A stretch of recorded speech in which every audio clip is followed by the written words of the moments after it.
Hello, everyone! My name is Gavin, or at least that's what I'm calling myself, and welcome back to another stream.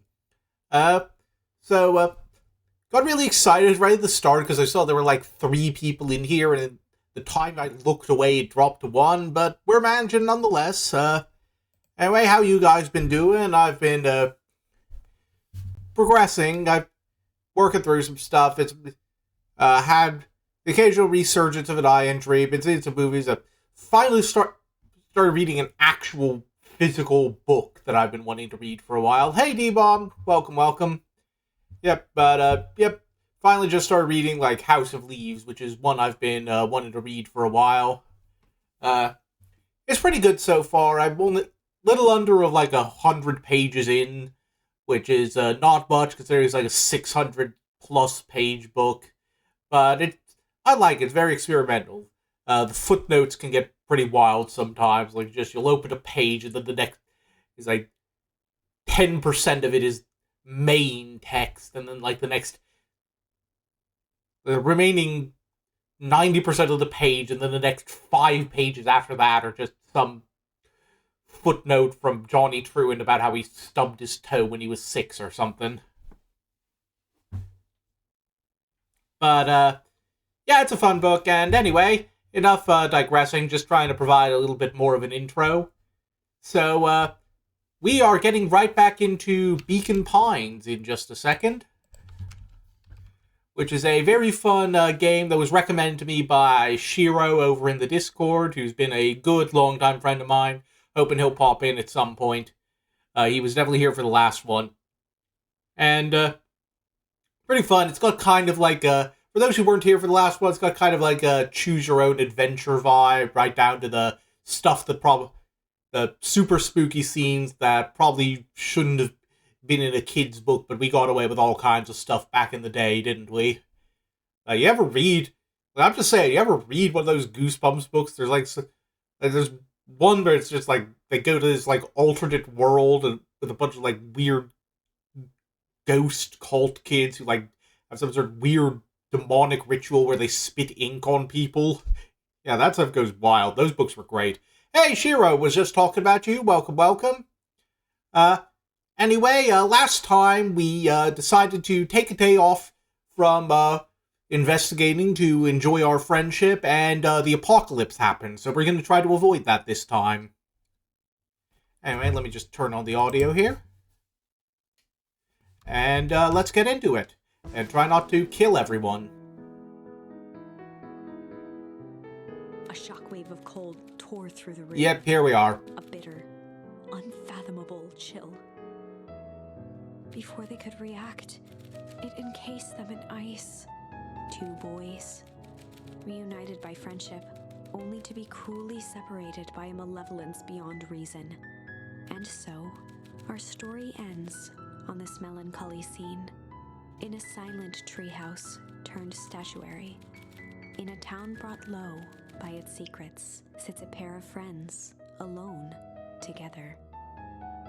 Yeah, like the first time we saw this scene, the whole room actually was encased in ice in the illustration, but I guess when you load the game from this point, it doesn't keep that in for whatever reason. For the rest of time. The end. No, that can't be the ending. It simply can't. Yep, yeah, we've been here before. This is just them catching us up. And I hope you won't either. They're all going to have to... Just let me get back to the menu here. Okay. What else haven't we done yet? Oh, we could do something here. We could run away instead of using our dogshit plunger launcher. Or alternatively... Yeah, let's have the storm break and we go spend time with Rollo and avoid the fight.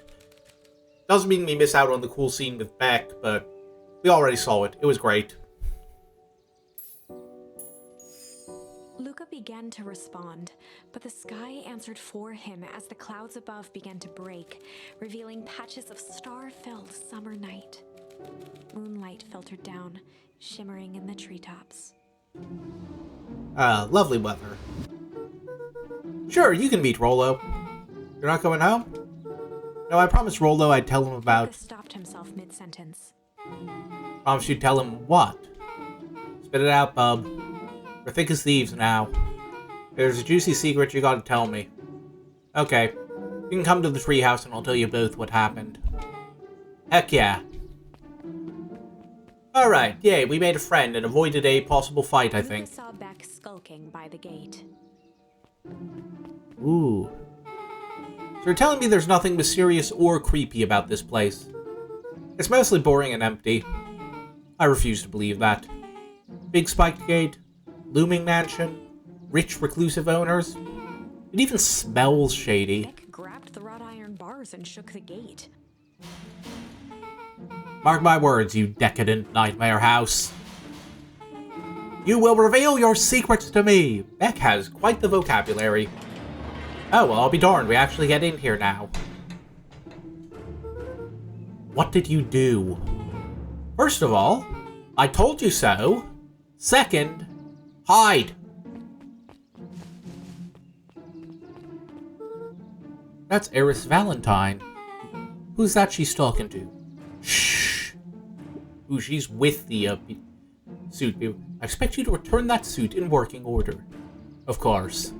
As long as everything proceeds as planned. Oh no, is she sending in an infiltrator? Because, like, you know she's on, like, Granny's side. I think, or, like, loosely. There's nothing to worry about. The only thing I'm worried about is what's rightfully mine. If that means making some unsavory alliances, so be it. I couldn't agree more. There comes a time to suspend hostilities. I'll deal with our common threat. Now this is what I was talking about. Beck's voice was an excited whisper. Proper shady stuff. Someone in a suit like that tried to grab me yesterday. Seriously? Shh. Yeah, but we're already like 90% sure who the guy in the suit was. Is like, what's his face? The creepy dog man down, Shepherd or something. I can't remember what his name was, but it was like the big creepy dog dude who's into our grandmother and works at the corner store. I'm pretty sure he's the dude in the suit who tried to grab us. Nuncreed, yeah, that was it. Thanks, Shiro. You do understand that when this all inevitably fails, I will deny everything. I wouldn't expect any less of you. You just worry about your part in this and let me handle the rest. Now, I'm using the Gran voice because I'm assuming that's Gran in there. She's the only one. But like she's kind of like hunched over, so I feel like she's the only one who can kind of pull off that figure. I can't wait to see the look on that Rube Kerr's face. Yes, the truth will come to light. I'm still surprised you're so comfortable with the potential collateral damage. If there's one thing I've learned, it's that change is painful. Wow, I was expecting shady, but that's just flat-out supervillain talk. If you don't mind me asking, why? Why are you doing all of this? The mysterious figure retracted their mask, hair pushing out from all corners. Yep, called it. Family. A chill ran down Luca's spine. His vision blurred. Beck stifled a sharp wince, and Luca looked down to see himself wrenching her hand. An answer I can certainly respect. Gran tousled her hair back under the face mask. Just remember, keep everything nice and normal until the festival.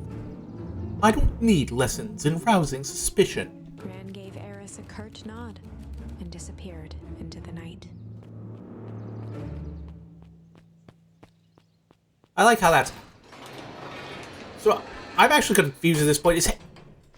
I know she is the Eris, but is Eris, like, actually her name? Like, it kind of sounds like it is. What big ears you have. Lucas sat shivering in the bushes, staring at his feet. Oh, yep, that sounds about right. Definitely naming for success there. After checking to make sure the coast was clear, Beck gave him a gentle tug on his sweater.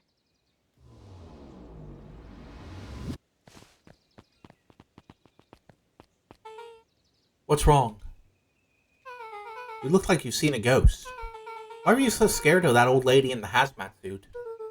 That was my Gran. That was your Gran. Yeah. Okay, well... I'm sure there's a perfectly reasonable explanation for all of this.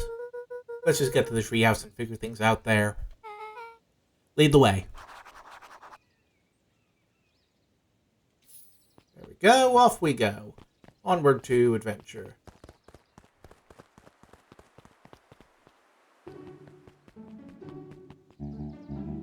For the last time, there's nothing to worry about. Of course, we're not worried. The clipboard finished writing with a scratchy flourish and looked up. Okay, that's definitely on the list of mysteries we need to figure out is why are all of them identical? Aside from just being creepy as hell. Just dotting our I's and crossing our T's. Well, maybe try minding your P's and Q's. Mr. Nuncreed, arms crossed over his paunch, gave an exhausted sigh. If there's anything you need knowing, you'll know it. Absolutely. If you'll just sign here, acknowledging everything is accurate, we'll be out of your hair in a flash. For the love of... He snatched the pad and scribbled his name so hard the pen nearly snapped. There. And would you like my eternal soul as well? The clipboards looked at each other for a moment, almost pondering the possibility. I mean, clearly they need one. The pen broke into laughter as they walked away.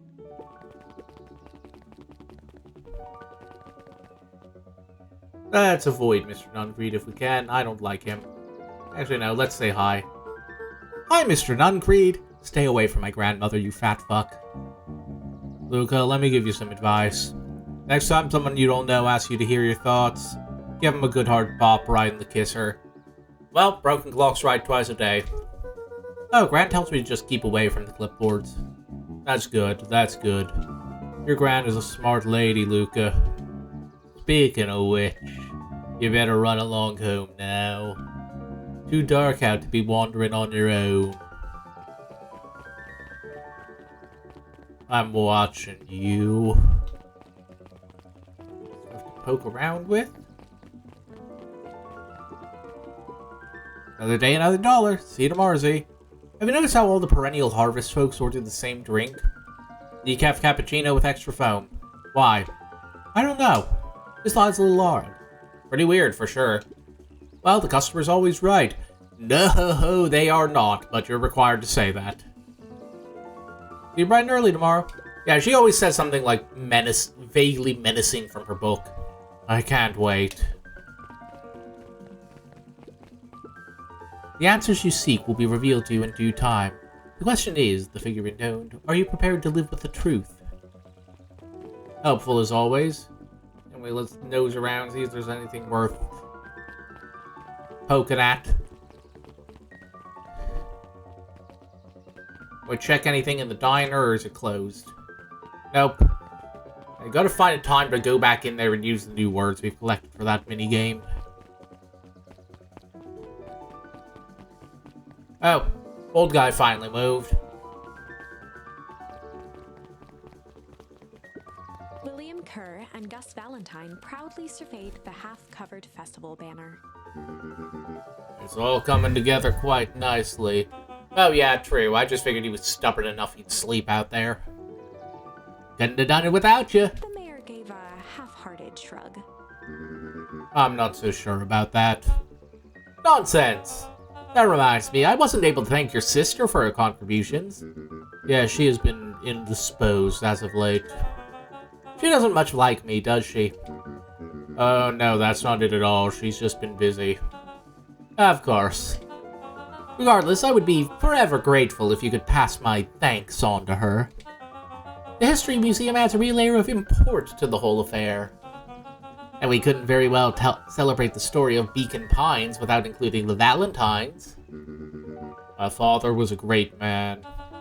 You're darn tootin' he was. Kerr locked his arm on Gus's shoulder. And I mean the entire Valentine family, present company included. Can I ask you something, Mr. Kerr? Call me William. Ask away. William, why are you doing all of this? Gosh, I've never felt one needed a compelling reason to throw a party. Not just the festival. All of this. There's gotta be 100 down-on-their-luck towns out there. Why is Perennial Harvest so invested in helping Beacon Pines? You know what I love most about the agriculture business? Seeds. Seeds? Yep, little bundles of potential. With a glimmer in his eye, Kurt gestured grandly toward the horizon.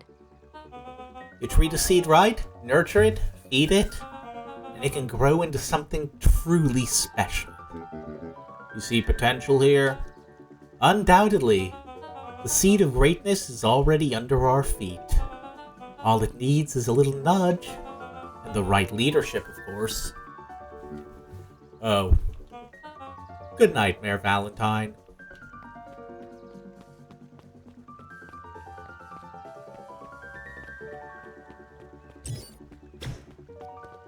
We need to get into that Perennial Harvest building at some point. Oh, this is nice. Yeah, the treehouse is just a little further on from here. So what's your buddy Rollo like? Rollo? He's Rollo. Not particularly helpful. Sorry, I've just never thought about it. Lots of energy. He's funny even when he's not trying to be. Things have been tough for his family since the foul harvest. It's about damn time you tell me what this foul harvest thingy is. It's a kinda long story.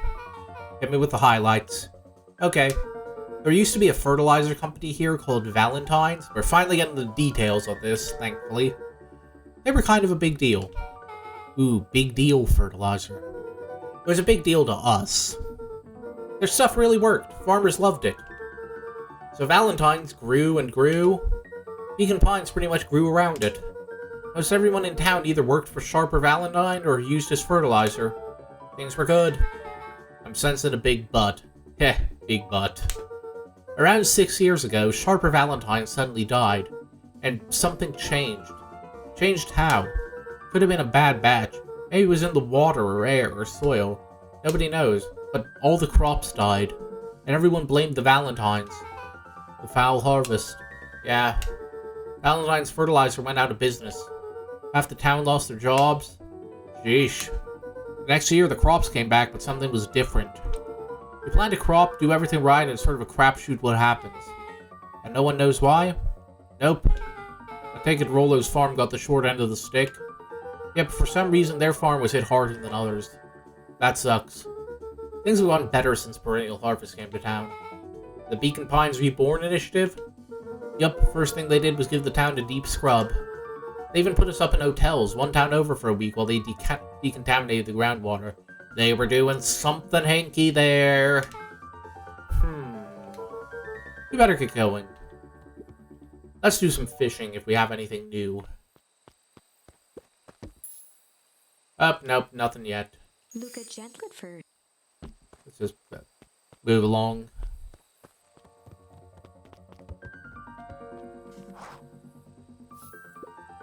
It's about time. I was about to give up and go home. Who's the new kid? Name's Beck. You must be Rollo. I see my reputation precedes me. Welcome to Mission Control. Rollo waggled his head with pride. You'll find we've spared no expense in construction. I don't know, the cannon on the roof is pretty shit. I've seen worse looking piles of junk. Thanks! Hey Luca, you know the security concerns we talked about? Yeah. While I was waiting, I made some improvements. Let me lock this baby down for a little test infiltration. Can't be too safe these days.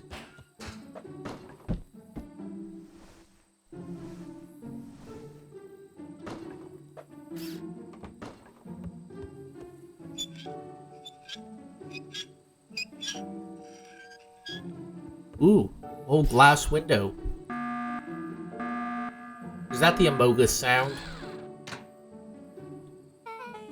He goes all out, doesn't he? Always. Ooh, new word. Oh, 1 second. Gotta ban someone.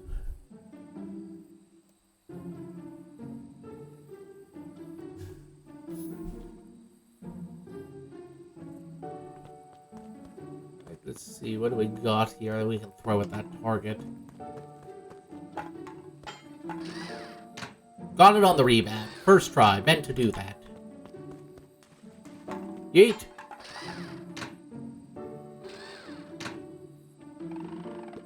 Ooh. Oh, not quite. Gotcha. Oh, it was just like one of those stream bots. The comment got flagged before it showed up in the main chat, but just, you know, one of the ones that sell viewers, and you know how it is. Where'd you guys get all this junk in the first place? There's a guy in town named Jeff who trades us junk for snacks. You know, I've always thought that's a fucking stupid way to spell Jeff. If you didn't want to be called G-off, you shouldn't have spelled it G-off, bitch. Junk food for junk. Nice.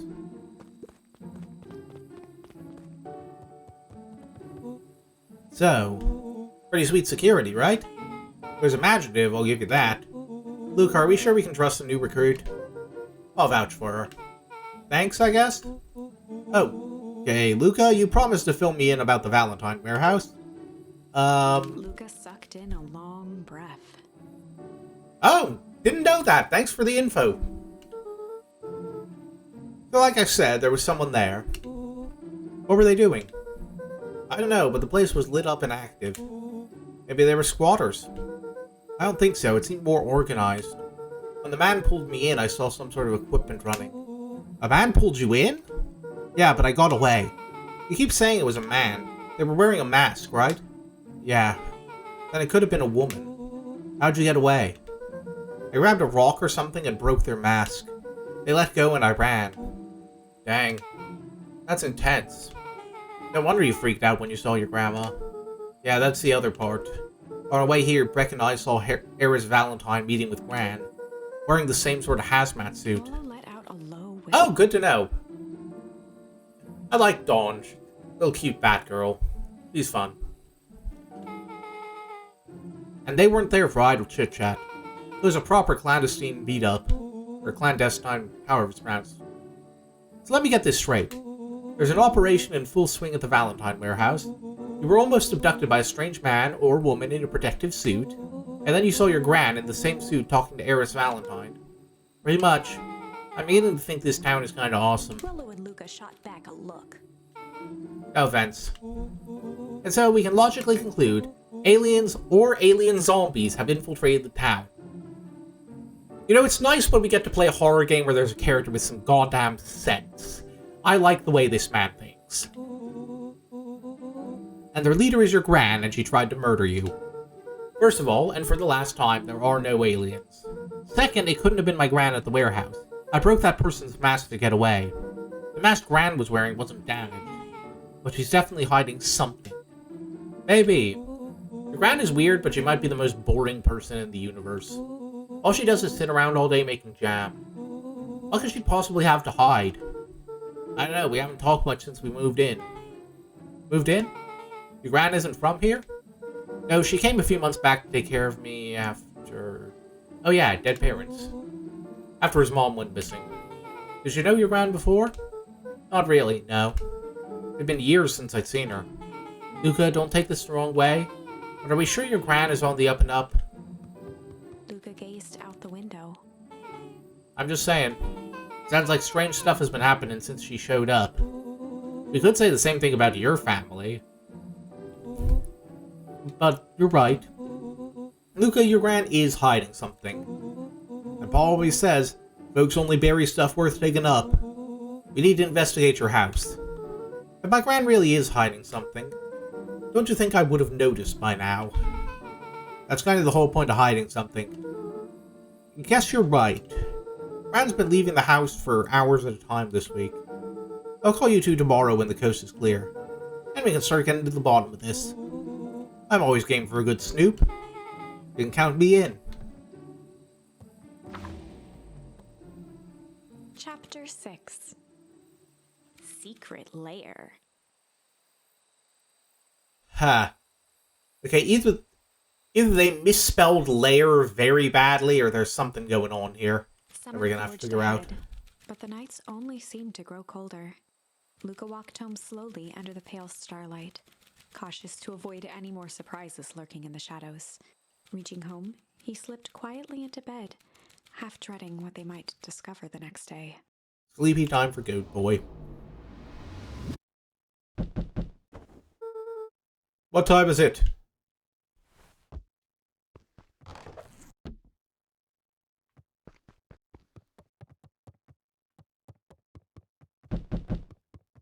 Oh, someone's at the door. Very stubbornly. Got back with a warrant. Rula, what on earth is that? That ridiculous thing on your head. Oh, this? It helps me think. You're gonna need a lot more of those. Joke all you want. We'll see who's laughing when I crack this case wide open. The coast is clear? Actually, no. Come to think of it, in a world of animals, it's probably pretty fucked up to call that having deer stalker. Like, what are you using that for? Stalking deer? Why? Yep, whatever she's been up to this week, it's been keeping her busy most of the day. Very well. The game is afoot. Luca and Beck rolled their eyes as Rollo strutted across the room. If I wasn't afraid of copyright, this would be the point where I put this on mute and then throw on the Herlock Sholmes music from Great Ace Attorney.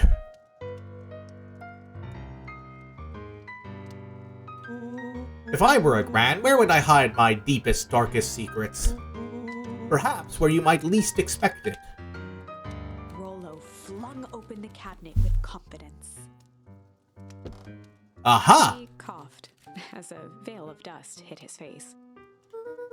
I think it's safe to assume anything that dusty isn't what we're looking for. Or maybe that's what she wants you to think. Then again, any good detective knows not to trust their first hunch. First hunches are for suckers.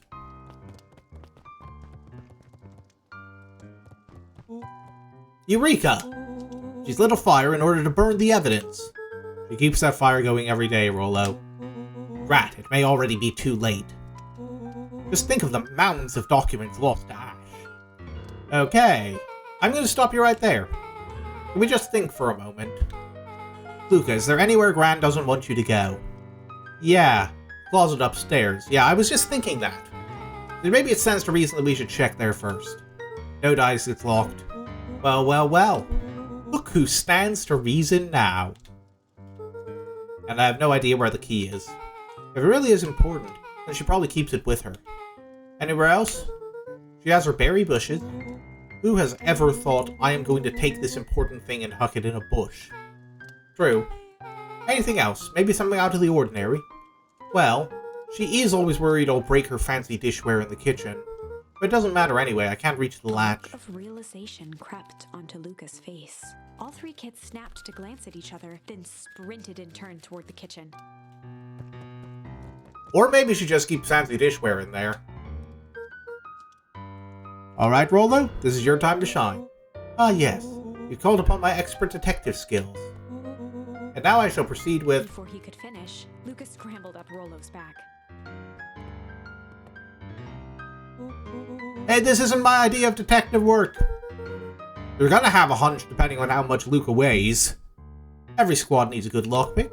Every good lockpick needs a sturdy head to sit on. This is beneath my standing. Stop complaining and hold still. Got it. The three crowded around the hutch to peer in. With the glass doors opened, a perfect porcelain display gleamed in front of them. Their eyes searched for anything amiss, but the only distinct feature was its impeccability. Well, that was anticlimactic. Yeah. I don't really know what we were expecting. Like, oh hey, let me just yank on this random teacup Beck and... pulled on one of the teacups. It slanted forward with a hollow click. Shit, really? The entire hutch began to rustle and slide under its own power. How did you even install that without me noticing? Was that something that happened during the week we were all out of town? Seems like your Gran has been doing some remodeling. Dude, only two types of people have secret lairs. Evil masterminds and superheroes. So, which one do we think she is? We're about to find out. I'm just saying, you see a lot of old evil masterminds, not a lot of old superheroes. I mean, I guess there's, what's that one from, he was in Brave and the Bold, Wildcat, the boxer guy? Okay, so more of an unhinged conspiracist vibe? Oh, wow. Yeah, this cannot be good. We need to look around before jumping to conclusions. I'd probably start with the big paper rolled out on the table if I could read. What do we have here? Barrels marked caution, explosive. And jam jars? That's enough jam to feed the whole town. What kind of incendiary jam is your gran making? Ooh, we're learning some really cool new words now. She wouldn't have had me walk around town delivering bombs. Right? Only one way to find out. Rollo casually spun open a lid and dipped his finger in the jam. Rollo, please do not eat nitroglycerin. Huckleberries? Smacked his lips. A hint of brown sugar? And ink? What? Rollo plunged his hand in the jar, fishing out a soggy slip of paper. Aha! Rollo offered the slimy note to Luca and licked his fingers clean. It's addressed to Mrs. Fratelli. A grand jam grab? It says, last night I used the disguise Eris provided to scout the location. The timing window should be possible. Operation Sparkplug is a go. Oh yeah, they mentioned that last time, didn't they? Aw, man, are they doing a heist? Whatever it is, it can't be good. The more a bombshell than a bomb, am I right? You're new here, so I'll let it slide. But I'm the bad joke guy around here. See what we got. Lots of stuff here. A web of string connected photos of people from the town, Who the hell is Pepe Sylvia? interspersed with hastily scrawled notes. Well, she sure has kept herself busy. Is your gran a serial killer? 'Cause I'm starting to get a vibe. Don't be ridiculous. Sure, she's just tracking the movements of everyone in town out of the kindness of her heart. Rollo, you have a lot to learn. Boards of faces filled with, connected by a string is conspiracy theorist territory, not murderer territory. Murderer, you'd want, like, a collection of, like, news articles about unsolved killings and disappearances, and, things like, mugshots and stuff. She put little symbols by some of them. Yeah, Mr. Nuncreed has a check mark. The clipboards are all inside a big circle. Yeah, you got the idea. Your trophies, that's what you really need. Like, something you took from each of them, or like the preserved murder weapon. Like, there's standards of conduct here. You gotta put some effort into the display if you're gonna have a serial killer shrine in your basement. The clipboards are all inside a big circle. My moms are both on here. Both with question marks. Gus Valentine has a question mark. Eris has a question mark that's been crossed out. Mr. Kerr has a bullseye. The killer has chosen our next victim. Okay, but if she is a serial killer, do we really mind if she takes out Mr. Kerr? He just gives bad vibes, even if we didn't know he's evil. We don't know what any of this means. Whatever it means, it's probably not good. Alright, what else? Ooh, she's got a little punching bag here, it looks like. That's what I'm assuming this is. I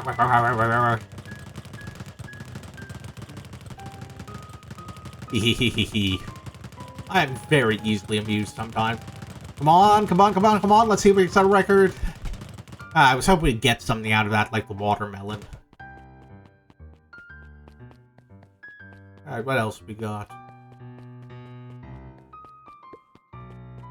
Oh, we got to talk to him. Luca jostled each cabinet drawer in turn. Only one was unlocked. He fingered through the filing cabinet, pausing at a bulging folder labeled Walter. Which one was Walter again? I can't For a remember. long moment, he just stared at it. What do you got there? It's my dad. Oh, that was his name. Looks like some of his old medical files. Ooh, did he get toxic groundwatered? Your dad was a doctor? Luca nodded. And Oh no, caressed the medical label files with he his took thumb. of other people. Well, are you gonna read it? Here, let me help. Rollo swiped the folder from the drawer and began leafing through the pages. He whistled to himself, barely looking at the text. Don't you just hate it when someone, like, wants you to read something on... This is right, like, do you ever have someone who wants to you to look at something on your computer? on their computer, like you're trying to work together on something, and then they just keep scrolling faster than you can read anything. It's like, do you want me to look at it or not? How about you actually read some of it? One sec. Dense documents such as this are a lot like a cheeseburger, in that I eat them immediately upon sight. It's best to skip straight to the middle.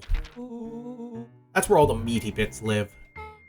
Wow, I had no idea we were in the presence of the preeminent scholar in dense documents and cheeseburgers. Americans be like, to understand technical documents, imagine burger. By all means, proceed. He stopped at a page and mimed holding up a monocle. Ah, here we are. Follow-up examination of Terrence Wilby. Patient shows further signs of paleness and malaise. Ooh, that's another fun word. Do we get a charm for that? I like that word. I want to stick malaise into everything. Body temperature continues to drop. He now describes soreness of muscles and joints. This is similar to the symptoms exhibited by Mrs. Wilby just a few days past. Still waiting on lab results from Joseph. Rollo looked up with heightened surprise. See? Creepy. Yeah, that's kind of disturbing. Who's Joseph? That's Mr. Nuncreed's name. Wait. Rollo's finger traced across the page. There's more scribbled in the margins. Could it be contagious? Mr. Wilby claims the tap water at his home has been contaminated. Perhaps environmental. Lab results only raise more questions. It's like he came... Oops, excuse me. It's like he came back to this report later and made those notes. So it might be related to something else. Scanned through several more pages. Here, the writing looks shaky. I just couldn't help her. This disease, or whatever it is, progresses so fast. And with his wife passing, Terrence's condition follows close behind. Exacerbated by the loss. Enough is enough. I need to take matters into my own hands. Luca, staring blankly at the cabinet this whole time, spoke softly. What does it say next? Rollo rustled the folder, trying to loose more pages. That's where it ends. What? There has to be more! Luca frantically shoved the remaining cabinet folders, trying to find another labeled Walter. Luca, I think that's the only one. It's alphabetical, see? What did he mean, enough is enough? How did he take matters into his own hands? What are the... Hypothetical question, no particular reason. What exactly are the firearm regulations in Beacon Pines? Like, just... Should probably check on that. This is bullshit. Oh yeah, remember we taught him that word last time. Luca slammed the drawer shut. Oh, we taught him the shit part of it. He's figured out the bull part on his own. They crowded around a worn-down Smart boy. map of Beacon Pines. Ooh, this looks like a treasure map. Not every old map is a treasure map, Rollo. Yeah, but every treasure map is an old map. See, this is why I like Rollo. He's the smart one. Can't fault that logic. Look, there's even a pathway drawn on it. It starts with the entrance to town. And if we follow it... Rollo carefully traced the path with his finger. It leads right to... He jabbed down at the end point. Town Square? That's the fountain in the middle of town. What a weird place to hide treasure. Rollo, that doesn't look like treasure to me. The end of the path on that map has the same symbol as those explosives over there. So it's not hiding treasure. Well, really, aren't explosions a form of treasure? Like just a fleeting moment of beauty that ephemeral yet brilliant. Just a fiery, wonderful moment in time, and then it's gone, as is everything next to it. A real bummer. Rollo, what's the thing you've been excited about for the past month? The festival? Did you just say gulp? Dang, rewind me 5 seconds in time. I should have voice acted that right. This feels like a gulp kind of situation. Everyone will be gathered near the center of town. She's going to blow up the festival. Not if we stop her. What was that? Luca looked up from the map. What was what? No, I heard it too. That was the front door. Which means someone just shut the door. Which means someone's upstairs. Shh, quiet. Hit the lights. Beck flicked off the light, and they became statues in the dark. Overhead, creaking floorboards bent under slow, deliberate steps. Okay, so I've taken a moment to theorize here. So we know so I'm assuming that she was trying to use the explosives to stop whatever caused the freeze. But because we got that like note in the other timeline about you're going to have some weird stuff is going to happen, and I'm sorry, I don't know how to explain it or whatever. So I think she was planning to like blow something up for the greater good, and except it clearly didn't work because we froze to death in that timeline. So I wonder if this time we're going to see why her plan didn't work. Following each footfall.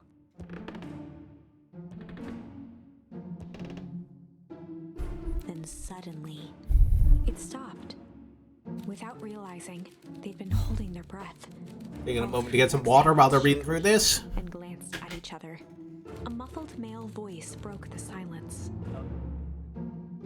Hello? A final few footsteps reached the entrance above them, and the voice now echoed down the stairs. That looks like kind of like a cat tail or a squirrel tail. Anyone down there? Three kids shuffled to the corners without a peep. As he began to descend the stairs, the man's voice punctuated every new step. Thump. Yoo-hoo! Thump. I'm not here to hurt anyone. Thump. I'm just here to help. Just... Thump.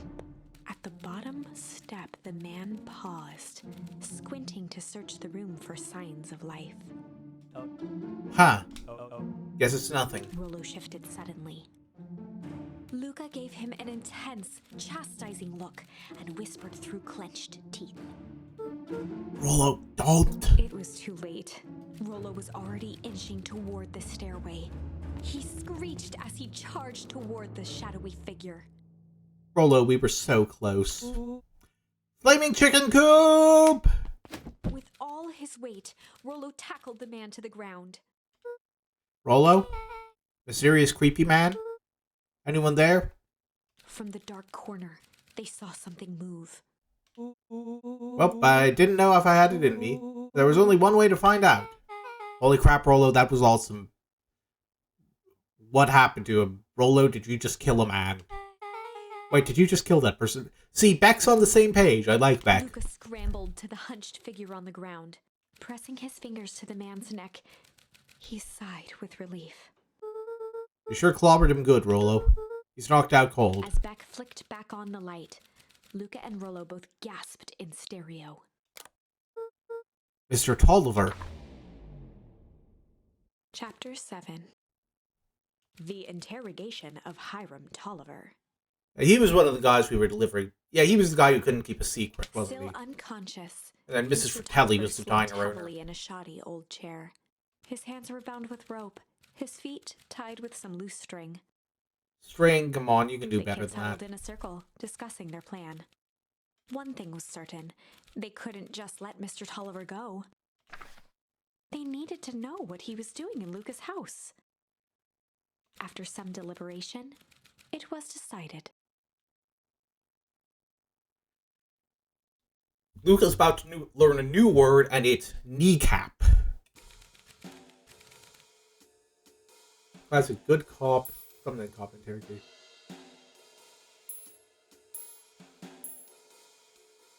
Good cop, hard cop feels like the title of a video that should not be around small children of this age.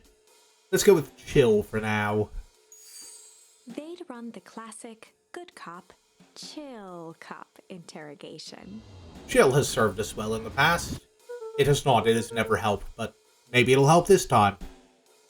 I'll handle this. Just gotta play it cool. Luca walked calmly to the light switch, flicking it off and on a few times. Mr. Tolliver shook his head, gathering his wits. Golly, I sure got my bell rung. He looked over to find Luca, who returned a calming grin. Sorry, Mr. Tolliver. This was all a big mistake. Luca, what's going on here? Why do you have me strapped down? No one's fault, really. Rollo just got a little startled. Rollo's here? Rollo and Beck emerged from hiding to give a timid wave. Well, alright. Mistakes happen. You kids gave old Hiram a good scare. Let's just get me out of these ropes and call it even. Luca glanced over to Rollo and Beck, who replied with skeptical looks. Mr. Tolliver, why are you in my grand's basement? I'm here to help, of course. Help with what? What's my gran up to?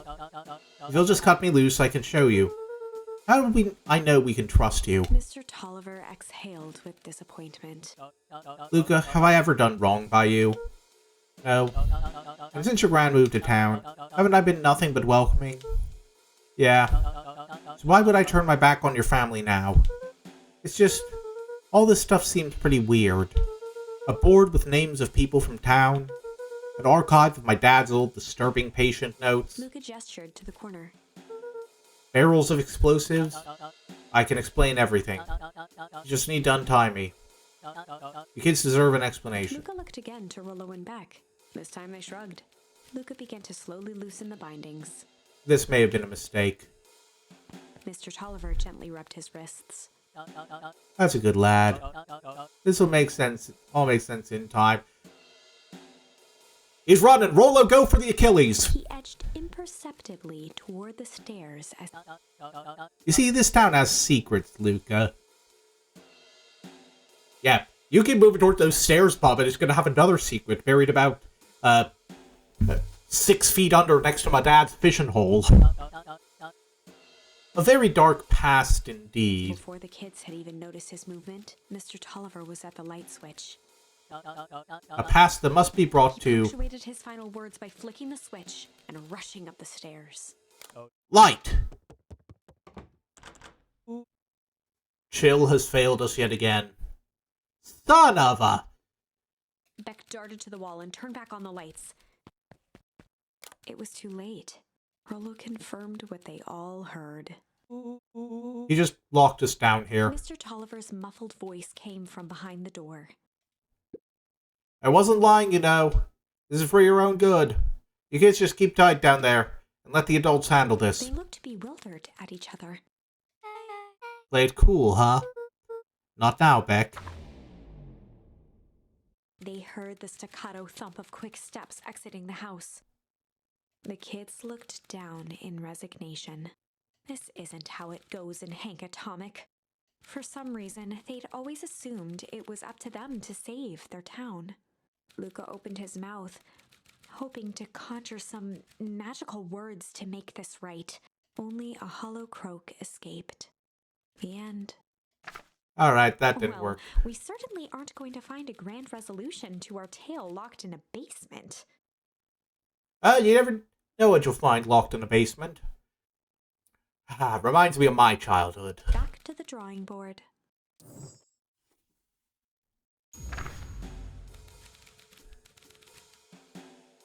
Alright.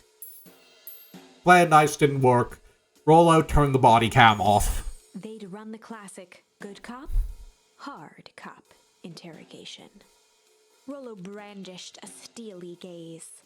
I've got this. Read about it 100 times.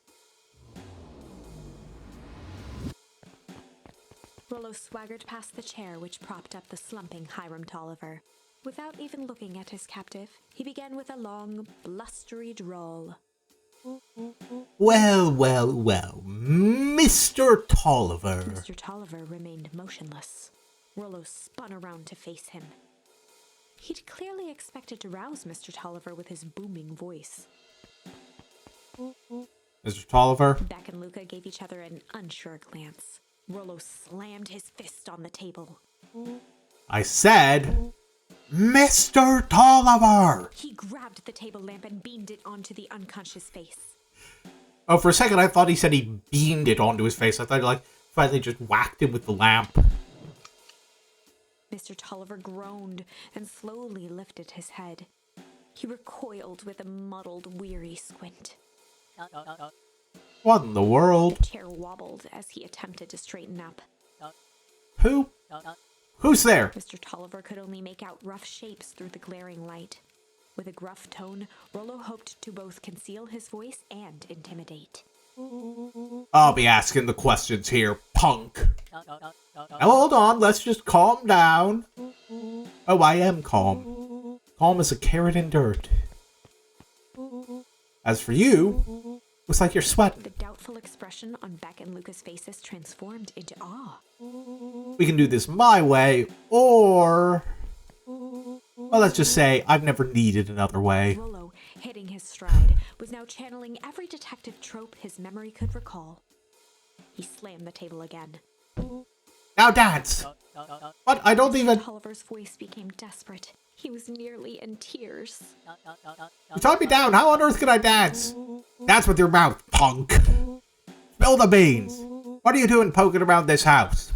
I'm here to help Juniper. To make sure everything's ready. Oh, so you're in cahoots with Gran. Gran? Mr. Tolliver was in a daze, now more confused than ever. Gonna help her blow up the festival, eh? Blow up the festival? Good lord. His head, feeling more and more dizzy. No, you've got it all wrong. Where is she now? She's headed to the source. Source? What's the source? It's where His voice faded to a whisper. the town began. Where it all began. What is Operation Sparkplug? With that, Mr. Tolliver passed out cold. He swung around with a repentant grimace. Damn, Rollo. I think you went a little too hard on him. What did he say about the source? It's where the town began? We need more information. Yeah, but we better not push Mr. Tolliver any farther. Is there anyone else who might know more? What about the History Museum? It just got set up for the festival. Nah, that tent was put up by the Valentines. Everything they do is just a bunch of fluff to glorify themselves. Is there anything more reliable? The library. If there's any information about this source thing, Cotto can help us find it. Let's go get some answers.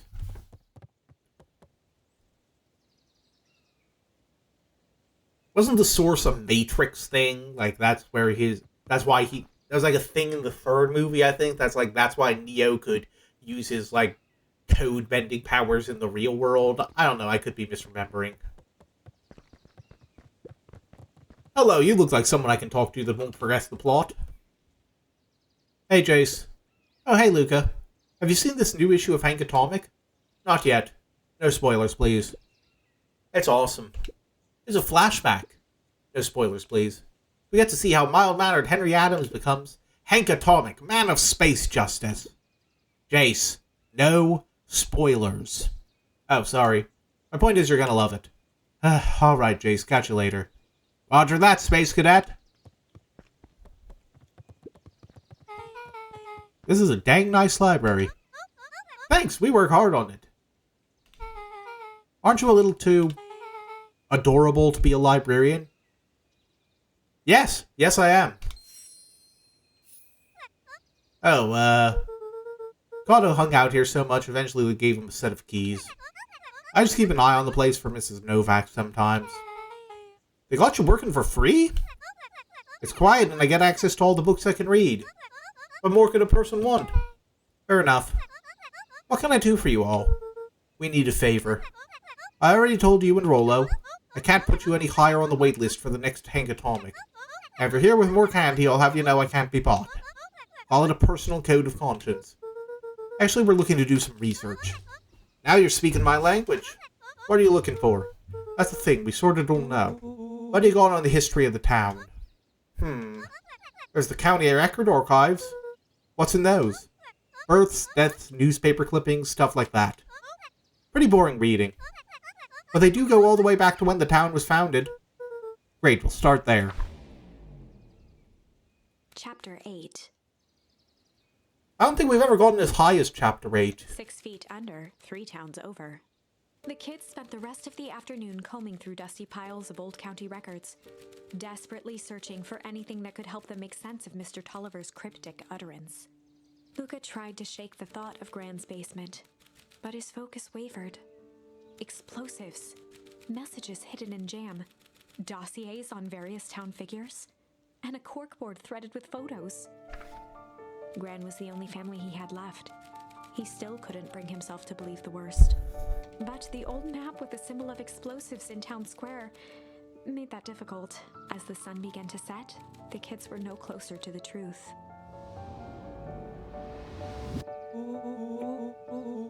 I mean, we kind of have to figure this out before we get home, because I imagine Grant's going to have some questions about her co-conspirator being tied up in the basement. If I have to read any more records, my eyeballs are going to pop. We have to keep digging. If I dig another word, I'm going to end up in one of these asinine death records. Rollo Cotter lived a full and wonderful life till he read so much boring crud that his brain oozed out of his ear. Rollo shut his book with an assertive nod. If you got a better idea, spit it out. You sound like my sister. Keep pushing your luck, pal. It won't be boring county records that kill you. I'll put you in the obituaries myself. Rollo muttered under his breath. You're a county record. Really? That's the best you've got? When I'm done with you, you'll be the footnote in history. Just like... Beck slammed her finger down on the open page before glancing down to read. J. Hartford here. I'd love to see you try. Hey. We're all a little tired here. Let's just take a minute and... Something tickled the back of Luca's mind. Wait, what was that name, Beck? In the obit? J. Hartford. From the Brookville Tribune, 8 years ago. That can't be right. What is it? J. Hartford. That's my grand's name, Juniper Hartford. Maybe there were two J. Hartfords. Mrs. Hartford is survived by her young daughter, E. Hartford. My mom's name is Eleanor. That's not our gran. Okay, this is getting creepy. If your gran is 6 feet under 3 towns over, then who am I living with? The question hung in the air.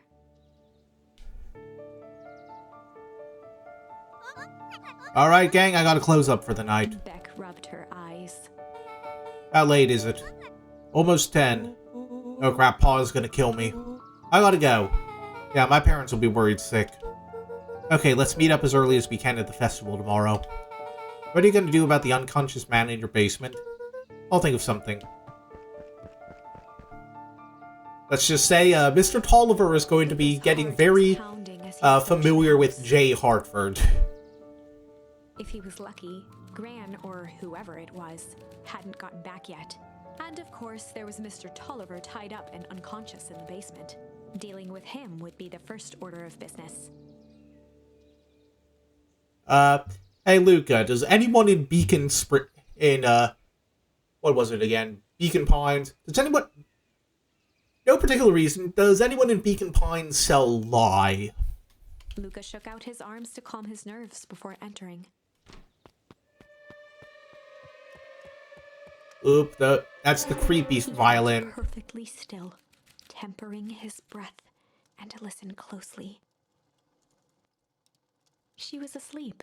His only hope was that she hadn't found Mr. Tolliver before dozing off. We're gonna end up locked in the basement again.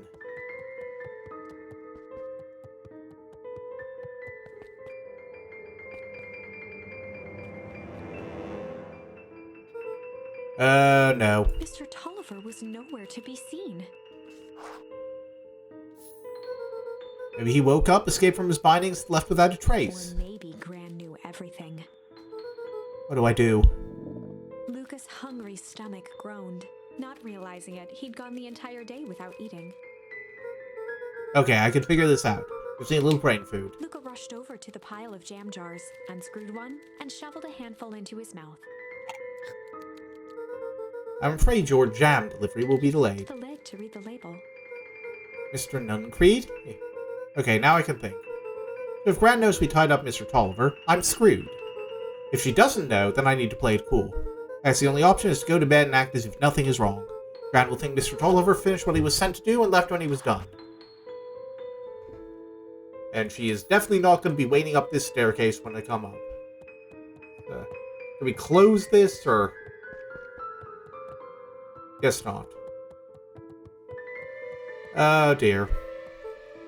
Gran? Okay, stick to the plan. Go to bed and play it cool. As Luca climbed the final stair, the emotion of the day dragged heavily on him.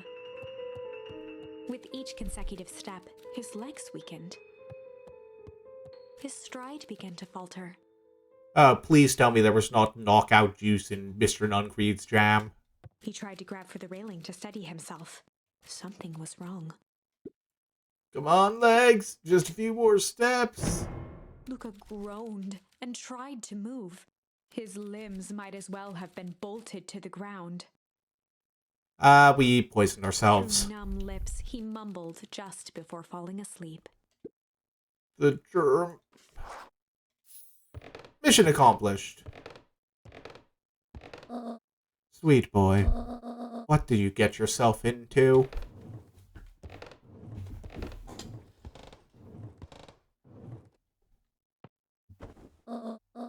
Rest now, and let me handle everything.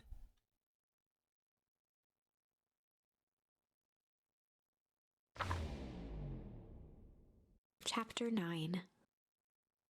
A speech to end all speeches. Are we gonna actually get to see the apocalypse this time? Luca awoke to find himself face down in bed. Don't I know the He feeling? moaned into his pillow. Why would Gran drug him? Or rather, why was she trying to drug Mr. Nuncreed? Because he's a creepy bastard. Shaking the questions from his woozy head, Luca snapped back to the matter at hand. Festival.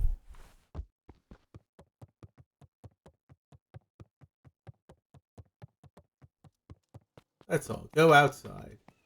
That was surprisingly easy. I was expecting to be locked into the house or something. Where have you been? Ran put something in the jam. Yeah, we know. Secret messages for secret conspirators.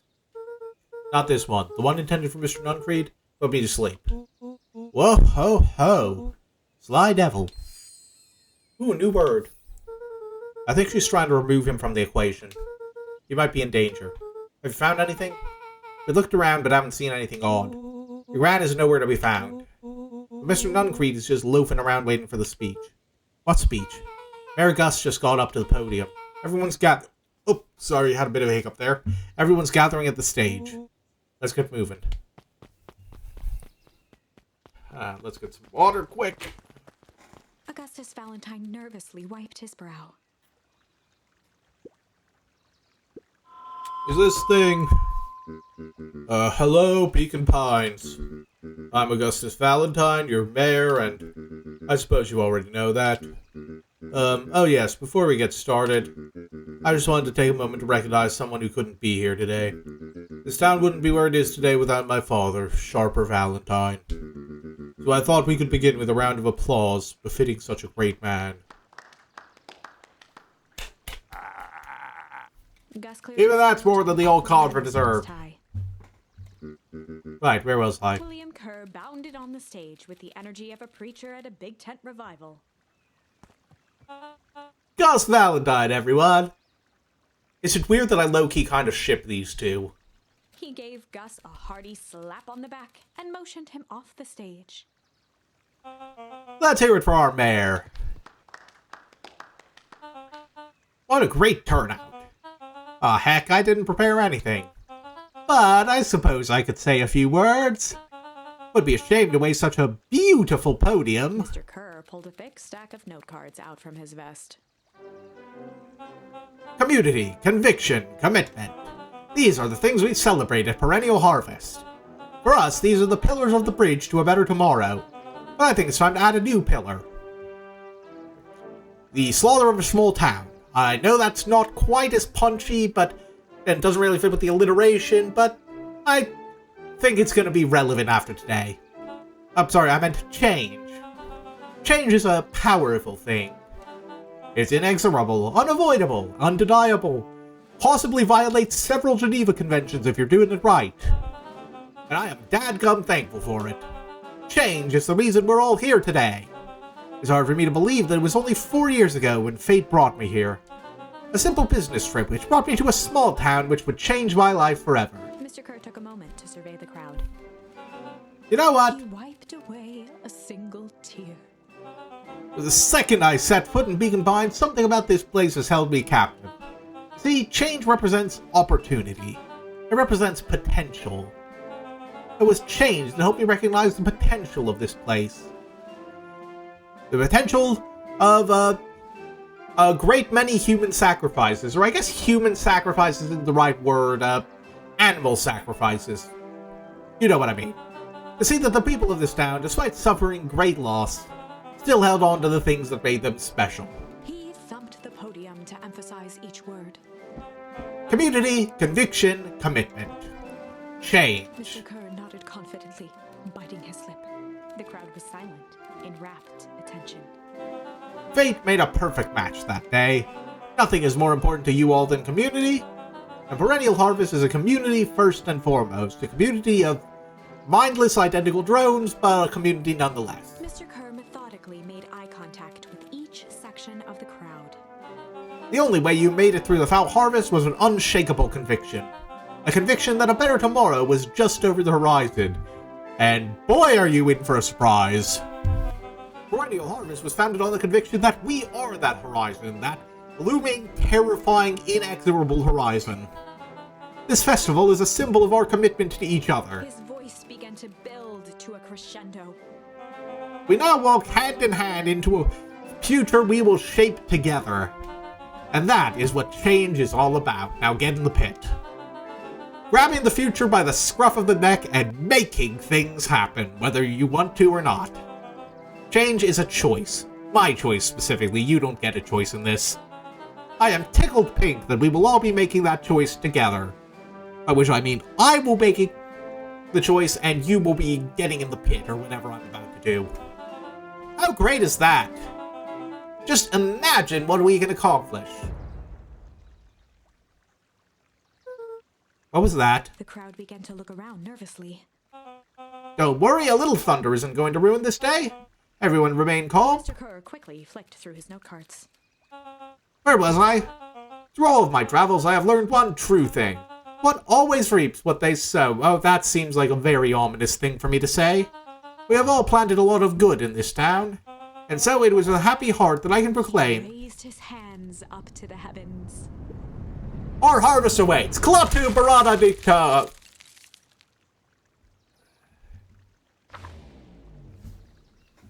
At that moment, a merciless wall of impossibly cold air ripped through the crowd, instantly freezing everyone and everything it touched.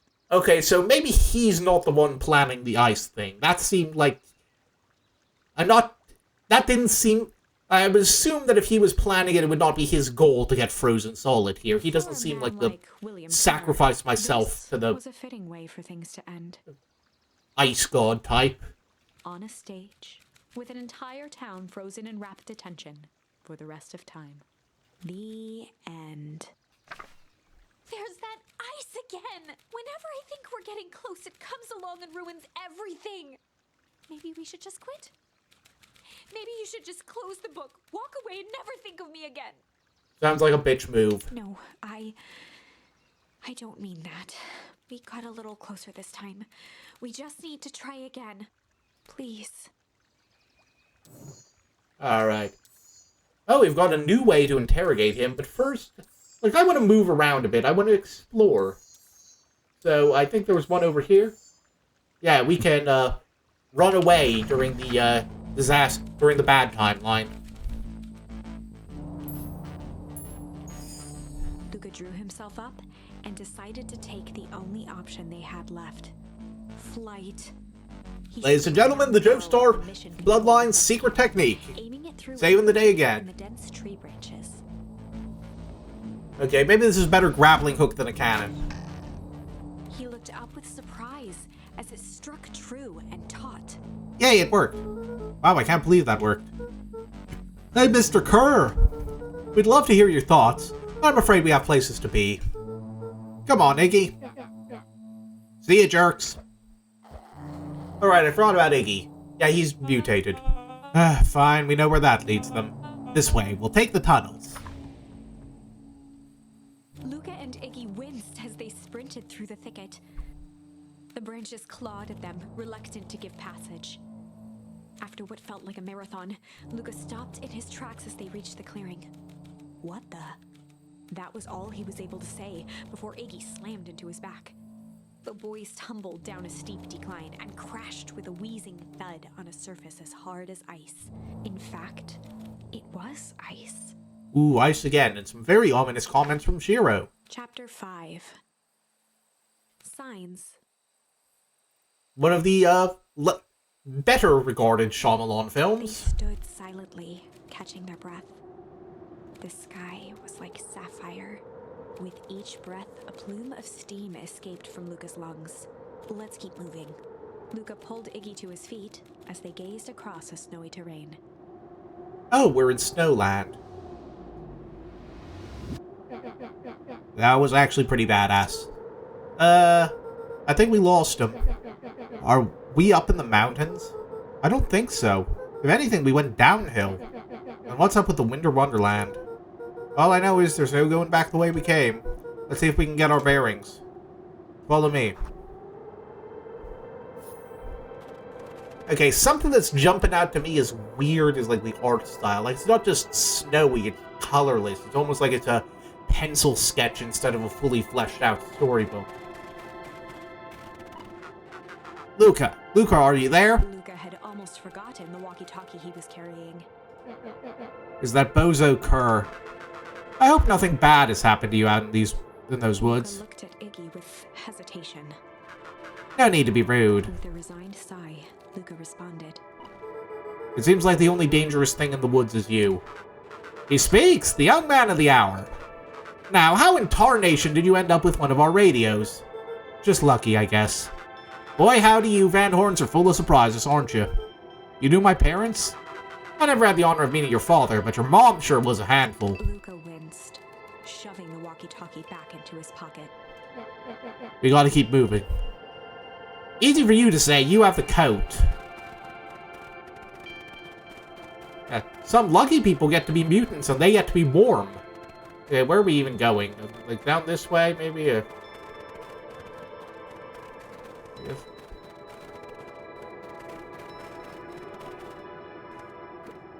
What's the readout? Sitting just above 258 Kelvin. That's down a bit from last time. Did we report this to Mr. Kerr? Still within safe ranges. Maybe spreading, but it's under control for now. Even a small nudge in the equilibrium could cause a cascade, like an old lady detonating a bunch of bombs here. Dude, relax. Just a few more sites to hit before we can punch out. Let's get this over with. Oh, holy shit, that's the Beacon Pines sign. Did we glide into the future? Oh, thanks. Thanks for the conversion. I only know how to talk in American measurements. Fahrenheit's a good measurement. You know what? I'm gonna go to bat for that. I like Fahrenheit. It makes sense. You just gotta read it right. It's like percentage of hot. Except, like, I know people say that a lot, but it's not just like a straight percentage scale, where it's like 0 is 0% hot, 100 is 100% hot. It's like, it's more like the American grading scale, another fine measurement, might I add. See, like, if you're about, oh yeah, I know you are, I'm just talking smack. But, yeah, see, if you're like 0 to 60 degrees Fahrenheit, then that's 60% or lower hot. That's cold, you've got an F in hot. If it's 60 to 70, then that's a D in hot. You're kind of getting better at hot, but you're not quite there yet. Like, little better. Now, 70 to 80, that's like the sweet spot. That's the C in hot, and C's get degrees. Degrees Fahrenheit in this case. And so what you want to do, so obviously that's where you want to be. That's where it's like comfy, but it's not too hot.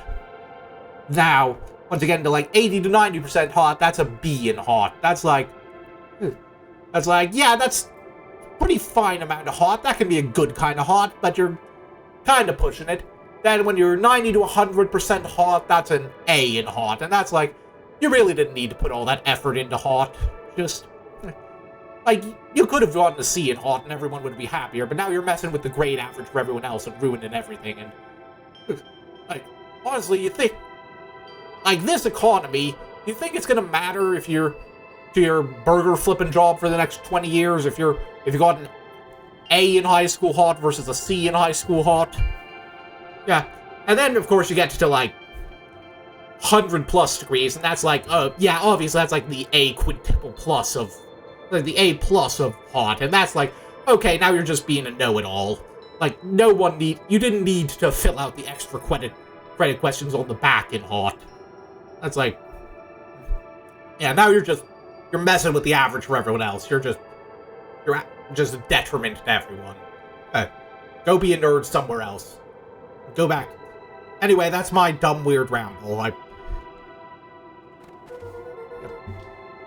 Don't tempt me. Don't threaten me with a good time.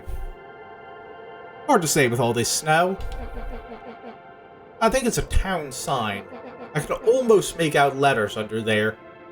Did they move the entirety of Beacon Pines and reconstruct it outside of the cold? What town could this even be? There couldn't be another town this deep into Weep Wood. I'm looking at evidence to the contrary. Let's figure out what we're dealing with here. Step 1, snow's gotta go. It's gonna say Beacon Pines under there. I'll see what I can do.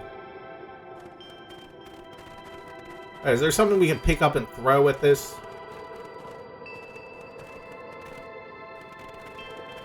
Oh, there we go. Yeah, baby, figured it out. The boys stared in disbelief at the sign that now clearly read, "Welcome to Beacon Pines." This doesn't make any sense. We're in Beacon Pines? How's that possible? We ran away from town. How did we get back here? I guess we got turned around. Where did all this snow come from? Well, it's been colder than normal lately. There's a pretty big difference between sweater weather and this Arctic hellscape. The puddle we fought out before, it was cold too. Maybe all of it leads to one source. You think it's related? What the hell is going on? We're gonna get you some answers. Let's keep moving. Oop, we got suspicious barrels. This stuff look familiar to you? It looks like the barrel near the puddle I, shoved me into, yeah. Iggy's being remarkably cool with this. It's all frozen. Looking down at the frozen stream, Luca could faintly see a school of minnows encased in the ice. Whatever happened here, it happened fast. The fish didn't even have time to run. Or, you know, swim run. The crunching of footsteps trailing... Yep, that definitely isn't perennial harvest. He looked back to see Iggy's face twisted with confusion. Everyone's gone. What? There's nothing here but more snow. There must be an explanation for all this. We have to keep looking. You can look all you want. I quit. Iggy, we have to keep going. You don't get it, do you? This isn't one of your pathetic Hank Atomic stories. We aren't going to save the day. We aren't even going to save ourselves. My face is mangled, the town is destroyed, and everyone we've ever known is gone. We don't know that. You can't just quit. Do whatever you want. I'm done. Iggy, it's gonna be okay. Luca peered upward at the darkening sky. He let out a long, foggy breath. Faintly, Iggy began to cry. Seeing Iggy in such a pathetic state gave Luca a sense of compassion, and more than a little guilt. It is getting pretty late, I think. Probably not a great idea to stumble around in the dark anyway. Luca allowed himself to collapse next to Iggy. Let's just rest for a bit. The boys huddled together for warmth and comfort. If not for exhaustion, their minds would be racing, trying to make sense of the events of the day. As it was, all they had energy for was to sit in silence, numb.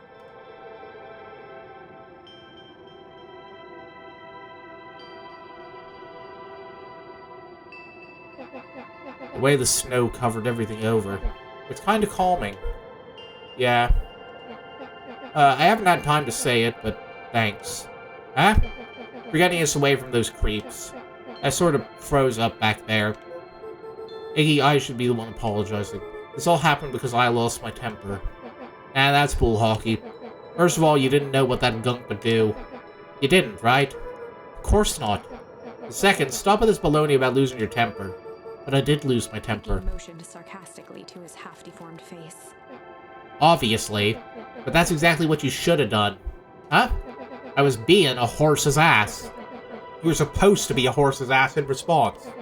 That's how it works. Iggy, I'm having a hard time following. You wanted me to fight you? Of course! Geez, you goody-goody types take forever to understand this very basic point. Why would you go around saying cruel things trying to get into fights? Iggy shrugged. It's something to do. You're an asshole because you're bored? Sometimes I just feel empty. You wouldn't understand. You and Rollo were always having a blast together. Laughing and calling that dinky little treehouse mission control. Iggy now wept openly. Perfect little Luca Van Horn.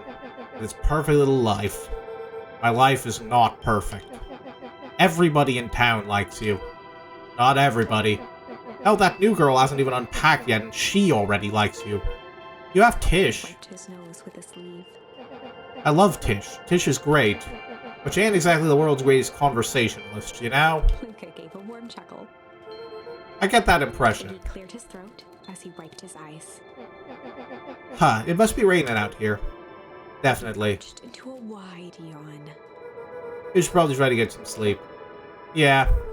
Let's lay low for now. Tomorrow we'll get to the bottom of all of this. His eyelids began to slowly drift shut. Maybe get inside one of the buildings first, Luca? Yeah? I always did want to see the inside of your dingy little treehouse. What do you think? Not bad. I'll give you the full tour when we get back. You know what? That's all Luca could whisper before succumbing to sleep. Iggy snuggled in some more. When it comes to the worst days of my entire life, this one wasn't half bad. The house smelled of warm bread. Luca was playing with toy blocks on the living room rug. Oop, another ominous dream. He looked up to see his parents on the couch. His mother held his father's head in her lap. She idly stroked his hair while humming a song. A voice behind Luca spoke. "This is how you remember them, huh?" Luca turned to see his own face. The doppelganger from his dreams. Still clad in a yellow hazmat suit. Still carrying a look of disdain behind empty eyes. Aww, look at this perfectly cozy scene. You know, it wasn't really like this. The figure picked up a toy block and inspected it. It's amazing the facades that one can build given the right materials. Yeah, that is kind of sad. I took it more as him being kind of, like, making a joke about it. It's like, as far as, you know, the absolute worst day I've ever had goes, there was actually, like, a good side to it. Not that I blame us. These are a child's memories. Like, all warm and fuzzy. not that I think that interpretation's invalid, it's just more like, I feel like it's, realistically, I feel like it's hard for it to say that, like, the guy got turned into a mutant, then found himself in the post-apocalypse. I feel like it's hard to top that, just by having a crappy childhood. You don't remember, do you? Lucas snatched the block from the figure's yellow-gloved hand. Remember what? The doppelganger pointed to the couch. The last day we saw him alive. The day he chose to abandon us. Luca turned to look at his father, still lounging on the couch. That's not true. He didn't abandon us. The doppelganger waved his hand dismissively. Everything is true here. It's just a matter of what we choose to see. Well, let me show you. The world flickered and pulsed. Luca was sitting next to his bed, listening to his heartbeat with one of his dad's stethoscopes. The doppelganger limped into the room.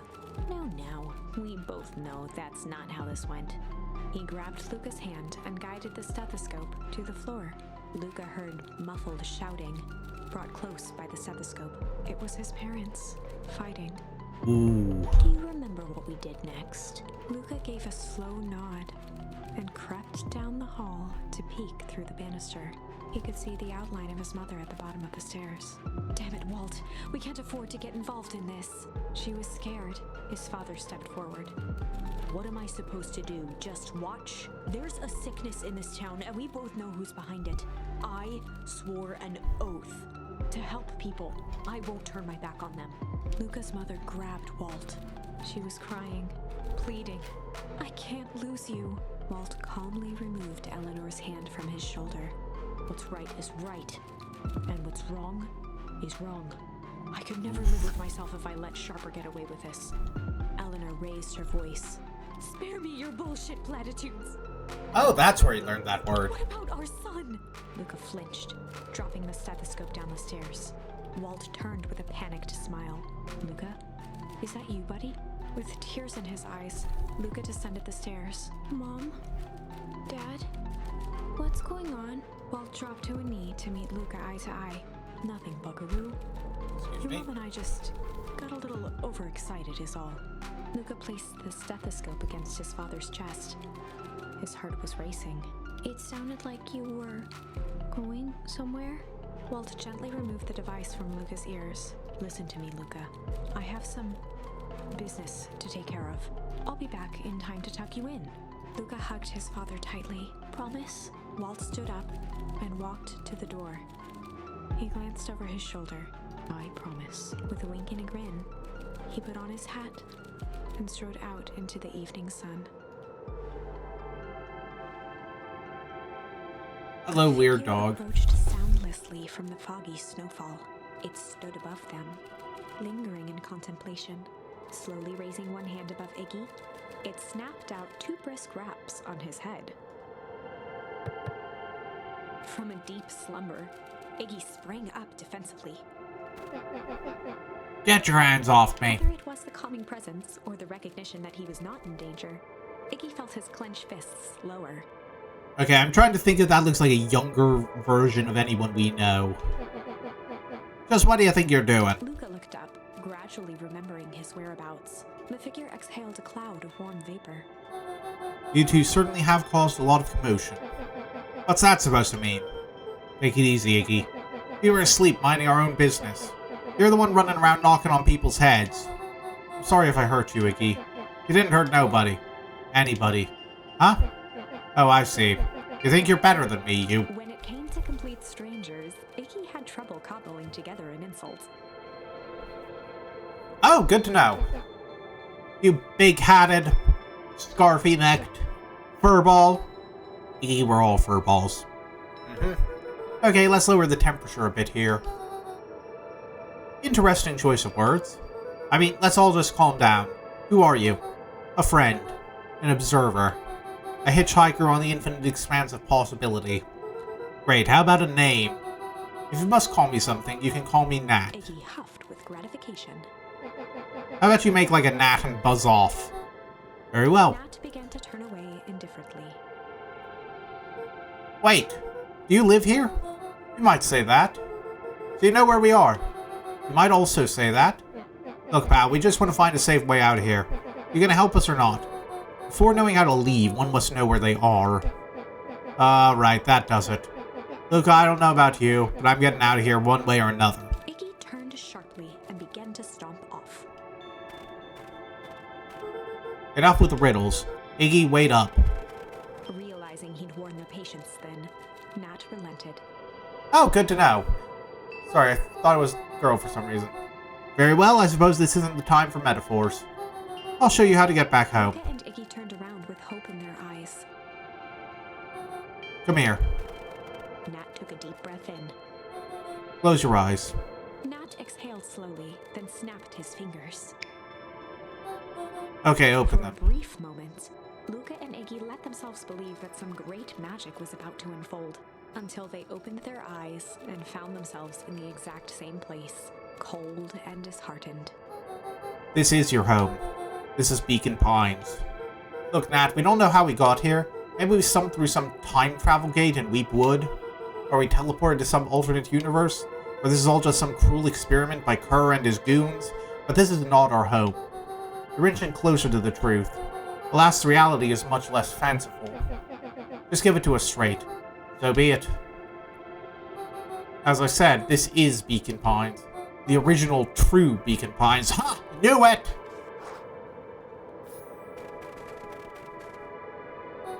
You both grew up here, but the town you've called your home for the past several years is a replica. A remarkable achievement of engineering, to be fair. But a replica nonetheless. That's impossible. It's too much work. You'd need a whole town to replicate a whole town. Indeed, to pull off such a feat would require immense labor power. That which could be moved would be moved. That which could not would require a precise duplicate.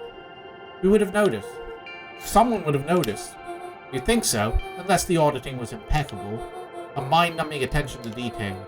As for the innumerable trivialities which complete the tapestry, well, you can leave that to this miraculous thing we call a brain. There's a real aversion to discontinuity, a revulsion even. The brain has a wonderful way of smoothing out the rough edges, keeping us sane. Luca and Iggy looked around uncomfortably. So you're saying that someone made an entirely new town and moved us all and no one noticed? Precisely. But why? Why is the one question that can never be answered with certainty. The best one can do is to uncover. He narrowed his eyes, furrowed his brow, and uttered, The source. Why'd you say the source like that? Why indeed? Luca began to laugh uncomfortably. It's all ridiculous. There's no way they He could. looked down at his feet. His eyes started back and forth in contemplation. With a sudden pain, a thought struck him. If this really is home.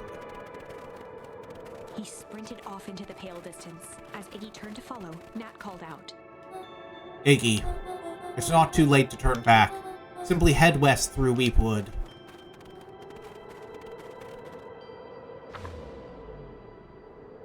Chapter 6. Ooh. Getting The some source. developments. Nat expressed his sympathy with a shrug and sauntered off as unassumingly as he'd arrived. He'd given Luca and Iggy what they needed, and nothing more. As Luca sprinted across the snow, the events of the past few days became clearer, pieces to a larger puzzle. Rollo said he was underground somewhere, captured. Mr. Kerr tried to cover it up with lies. The clipboards were hell-bent on capturing Iggy. It all seemed to point to perennial harvest. But right now, there was one thing that Luca needed to know. Luca stopped dead in his tracks. The tree was gone, uprooted and moved, leaving a raw gash in the earth. Oh, I get it now. He dropped to his knees and dug wildly at the cold snow. His numb hands hit something hard. A headstone. A dry whisper escaped Luca's lips. You're here. All this time I thought I was visiting you. But you've been here, alone, in the snow. Ooh, that hurts. Dad, I'm so sorry.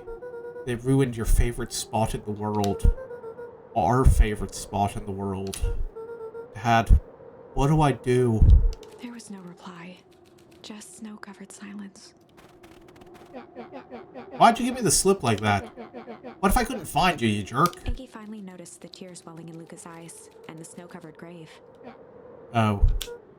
Iggy, they stole his tree, Iggy. Yikes. Suddenly, they heard the crunch of approaching footsteps in the snow.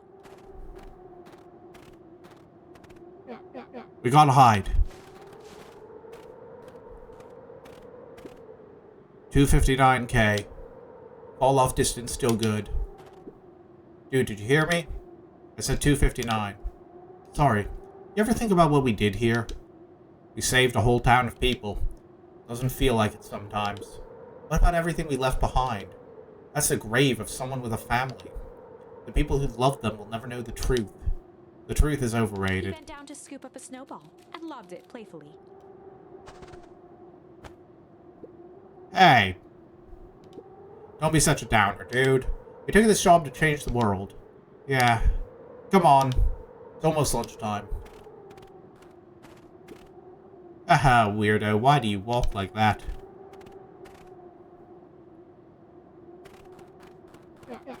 Here I thought I was a jerk. These dinguses are out here literally dancing on Luca graves. stuttered through heaving sobs. I thought I was visiting him. I thought he was with me. Not gonna lie, that's a bad break. Here's some advice. He gave Luca a solid smack on the back of his head. Hey! Who's any of this helping? What? Stay here in the snow, crying like some pushover. Who you helping? Iggy, look what they did. They lied to everyone. Blah, blah, blah. Luca Van Horn, you're a lot of things, but you ain't no pushover. What did I tell you before? When some jerk comes at you acting like a horse's ass, I should stand up for myself. Hell yeah! Kerr and this merry little band of clipboards pulled off this switcheroo for a reason, right? Nat mentioned something about a source. Luca wiped his eyes with a sleeve. Whatever's at the source must be awfully valuable to perennial harvest. Sure would be a shame if something unfortunate were to happen to their precious source, wouldn't it? What do you have in mind? If it's small enough to steal, we snatch it.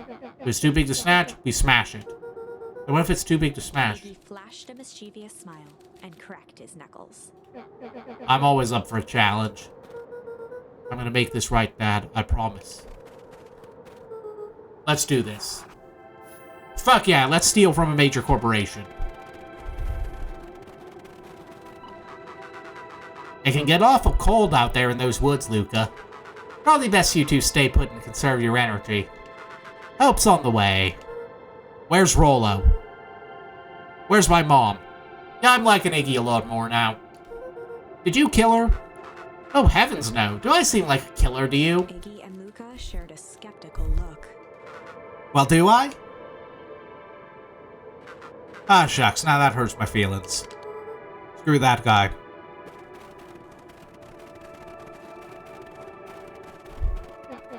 Wait a minute. If this is the original town, then that means... Iggy darted behind a large pine and began digging furiously.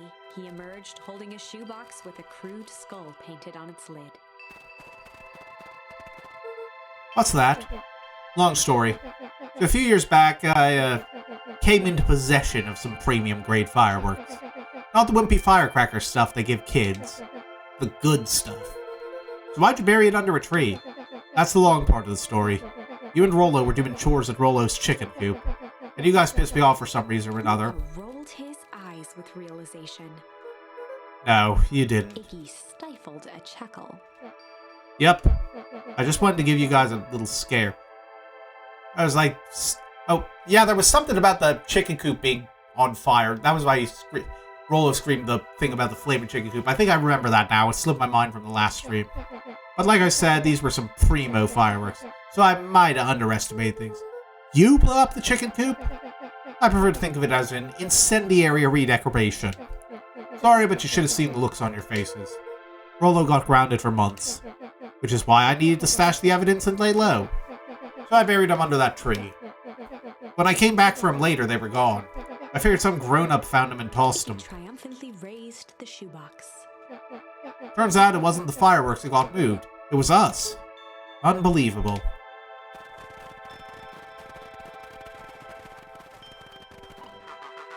Do you think this is a game? Newsflash, boyo. You're not a hero.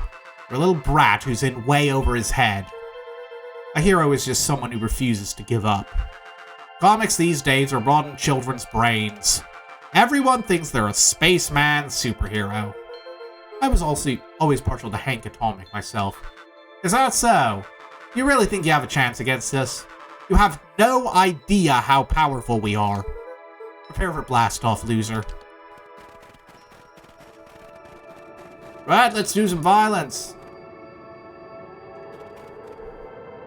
Luca and Iggy inched up to the edge of the hole with bewilderment in their eyes. Arctic air breathed out of the cavern in heaving gusts. Echo! Echo! Echo! Echo! Whoa. I can see why they wanted to move us all out of town now. Why would they dig a giant hole? I think this is it. This is the source? It's a dang hole? How do we smash a hole? I'm not answering that in front of children.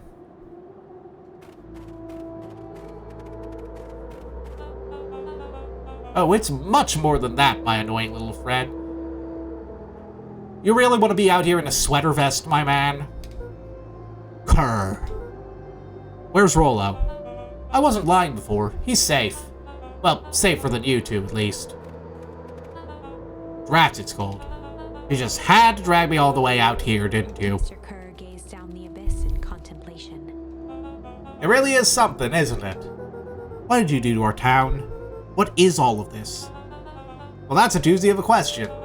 This is the source, where they collect the unrefined, Kerr scratched the back of his head. Honestly, boys, I don't understand any of this well enough to explain it. Fact of the matter is, I'm not paid to know. What do you mean you don't know? Ain't you in charge? Oh, heavens no. My role is merely to flash a winning smile and manage various complications. Complications like us? Exactly, now get in the pit. You are a smart boy. His face contorted into a saccharine grin. It really is nothing personal. Some people are destined to strive for greatness, and some are destined to die in a hole. Like you two. Funny how that works. And others are simply obstacles along the way. Seems like you were destined to be a creepy lackey. The point is that we all play our part in life. Mine just happened to be a lead in the role of a lifetime. And yours just happened to be kid who gets thrown in hole 1 and kid who gets thrown in hole 2. And you happen to be extras ready for your curtain call. We aren't giving up without a fight. Your smile's not going to be so winning after we're done with you. Now, boys, there's no need for melodrama. It makes even a professional such as myself embarrassed for you. Let's change the mood a bit. Snapped his fingers. Scene change. There, that's better. Deal with them. Iggy turned to Luca with a sly glance. Why are you smirking? Because I have a box full of fireworks and you don't. Iggy waved the box into the air, threatening to drop it down the hole. I don't... These better be some crazy powerful fireworks, Iggy. Stop! Let's not do something regrettable. Joke's on you. Regret is one of my specialties. Out of curiosity, what would happen if I threw these in your precious hole? Nothing? Nothing at all. You're a terrible liar. I'll have you know, I'm an exceptional liar. Up. That's far enough. Iggy plucked a single bottle rocket from the box and held it up with reverence. Stop, you fool! Call off your goons. After a long pause, Mr. Kerr flung up his hand with frustration. Very well. You can all head back for the night. It's been a long day. I'll handle these two from here. Mr. Kerr sighed into the frigid air. It's just us now, Iggy. You can put that down. What, like this? With a nonchalant flick, Iggy tossed the firework into the hole.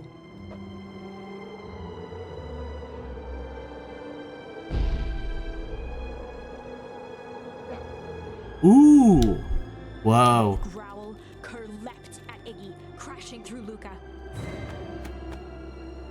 Iggy tried to twist away, but in the struggle they both tumbled over the side. Luca dove forward, bracing Iggy's hand just before it slipped. Careful there. His grip was made precarious by the cold, wet snow.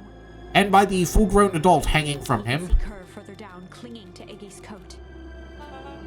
You reckless child, what have you done? Luca, listen to me. Hold on tight and use the walkie-talkie to call them back. Oh, what channel do I use?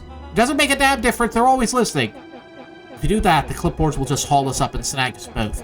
The only way you get out of this is if Kerr's out of the picture.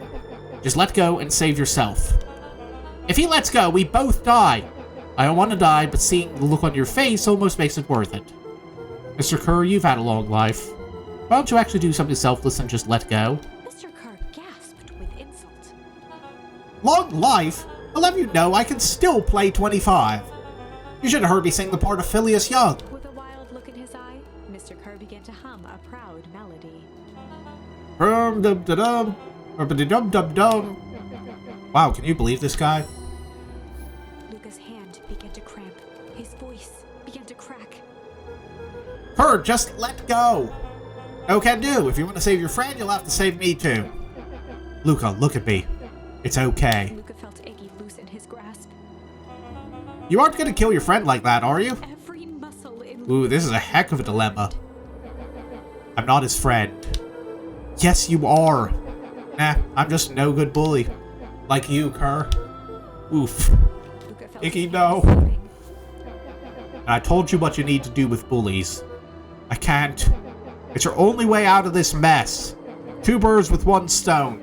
It makes sense for us to fall together.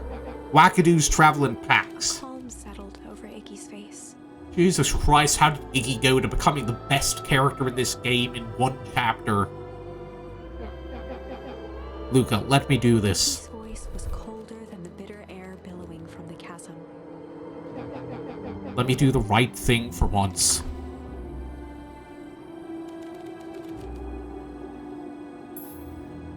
Ooh, we've got all the choices. Yeah, no, I'm not dropping Iggy. You're gonna live. Luca had no choice but to refuse Iggy's request. He tightened his grip and reached for the walkie-talkie in his pocket. A wild delight crept onto Mr. Kerr's face. That's a good lad. Now, radio for help. Iggy begged Luca with his eyes one last time, but Luca pressed the button and called out. We need help.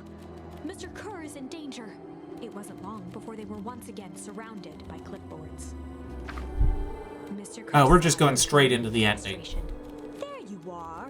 You really are a worthless lot, aren't you? Mirror, now. A clipboard dutifully produced an ornate ivory hand mirror, and Mr. Kerr began preening his tousled hair.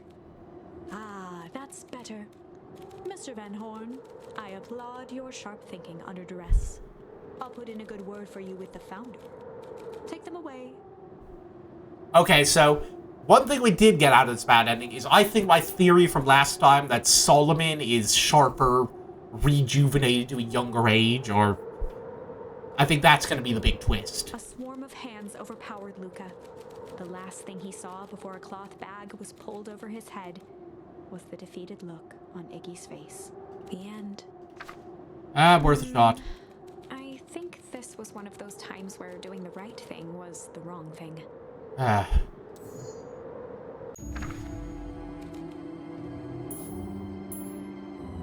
It's been an honor, Iggy.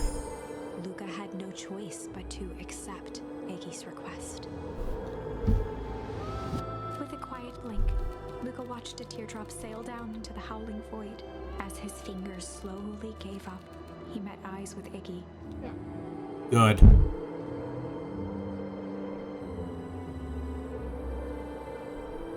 The two silhouettes were swallowed by darkness.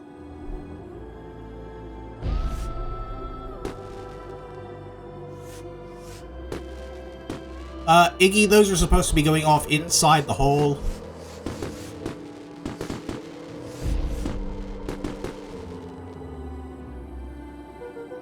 Hell of a goodbye, Iggy.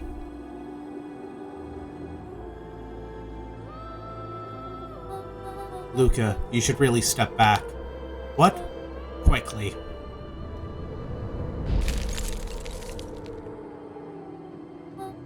Curious. But of course. Those fireworks of Iggy's must have been just the right amount of energy. We should get out of here before perennial harvest arrives. Not until you tell me what just happened. Your friend's sacrifice just saved this town. For a little while, anyway. How? Templess liquimine is a peculiar substance. It can change the relationship between matter and time itself, but doing so requires unfathomable energy.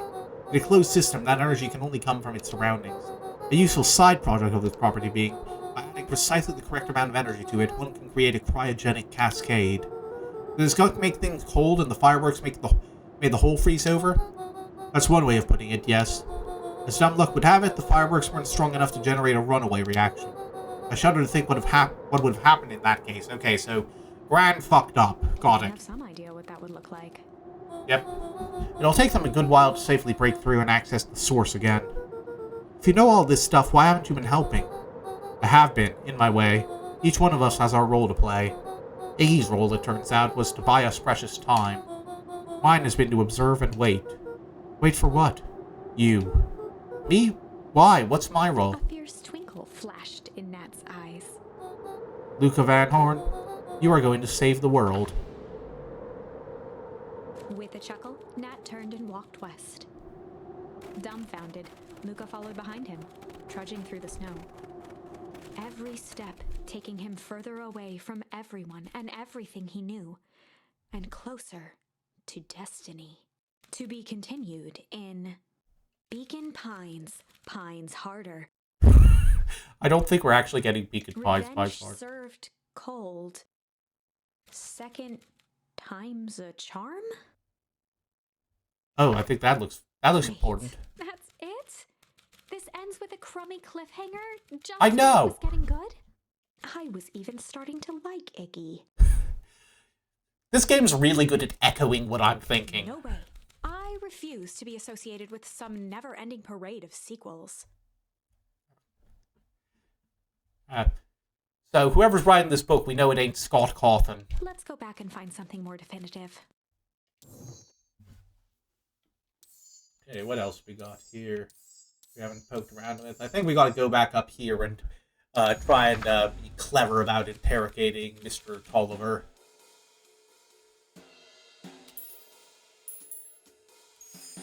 They'd run the classic good cop, sly cop interrogation. Luca and Rollo ducked behind a barrel, leaving Beck to her task. Alright, so it's Beck's turn. With a few crisp snaps, she roused Mr. Tolliver. What? What's going on here? You're that Modewell girl. Please, call me back. Sorry about all this. Mr. Tolliver looked down and shifted a bit, testing his restraints. It seems there's been a mix-up. You see, I'm down here for the same reason you are. Juniper sent you here? Beck caught herself before letting the surprise manifest on her face. She'd already gotten him to reveal his relation to Gran. This was gonna be easy. You know how Juniper is with her precautions. Operation Sparkplug has us all on edge. I guess she thought she needed some backup. But she sent a child? What better way to avoid prying eyes? Who would suspect a kid? I suppose that makes sense. Tolliver wriggled a bit in his restraints. Oh, I'm so sorry. Beck quickly removed the ropes. That had to be uncomfortable. A little, yeah. But you understand. We never know who to trust in this Mr. town. Tolliver rubbed the growing knot on his forehead. Very true. So it turns out we're both here Beck to twirled her hand, as if to prompt Mr. Tolliver to finish her thought. destroy the Beck evidence. shook her head and clicked her tongue. Yep, the old gal is nothing if not thorough. Mr. Tolliver let out an amused huff in agreement. She sure is. Can't blame her, though. If anyone were to find out that we're going to destroy the source, well, we both know how bad that might be. No one will know anything once I finish cleaning things up down Beck was here. on a roll now, playing Mr. Tolliver like a fiddle. You sure you can finish this up on your own? Juniper trusted me for a reason. You can leave the rest to me. Good, there's one more loose end I'll go work on. Loose end? Oh, it's nothing really. The other day I had the radio on scan while restocking the candy shelf. Once you know it, I intercepted an odd phrase in a perennial Horus transmission. Underground secrets. That's ominous. Yes, a very cheap kazoo, honestly. I think it might be a password, but Juniper dismissed it. Said it wasn't mission critical. What's the password for? We don't know. We have a password and know where to put it. It's gotta mean something, right? Good thinking. You should probably go work that out. I've got this under control. That's a relief. Between you and me, this basement gives me the willies. Heading for the stairs, Mr. Tolliver hesitated and turned to Beck with a puzzled look. She grinned and gave him a peppy wave. With a shrug, he continued up the stairs, whistling a jaunty tune. Let that be a lesson. Torture doesn't work. You just gotta trick them. You guys catch that? Sure did. This whole time, Mr. Tolliver's had a candy shelf, but all he ever sells us is apples. Beck blinked slowly in disappointment. Beck, come on, you gotta focus on the important things here. The password, Rollo. Well, sure, but once things are back to normal, I'll be having a word with Mr. Tolliver about that candy shelf. Fine. In the meantime, I've got an idea. She turned to the table and began tearing small scraps of paper. He said he heard a password on the radio. Any good spy transmission is never what it seems. Beck marked each scrap of paper and leaned back. We just need to find the hidden meaning. Okay. What's another word for underground? Buried, covered. Could it be a cover-up? Maybe it's one of those each letter is a number thingies.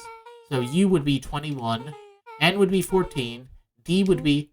Ooh. It's an anagram. Nuncreed's drugstore. Luca and Beck looked at Rollo with amazement. Dang, Rollo. Rollo, that was incredible. Well, it's either that or Kren's new drugstore. Yeah, I think you were right the first time. How did you do that? What can I say? I love ciphers. Well, I guess we know where to go next. Alright. Poke around in the creepy old dude's drugstore. Got it. Hello, Mrs. Conspiracy Person. Oh, you scared me half to death. Sorry. You kids haven't seen Mr. Tolliver around, have you? Nope. He's got to be waiting around like the last slice of pie. I swear, that man would be late to his own funeral. Alright, let's go walking. Let's pop up by the swimming pond. I bet Hum is gonna get us something. Yeah, that does seem like a rollout thing. I bet there's something new here. Nope, really? I thought Hum would have gotten us something.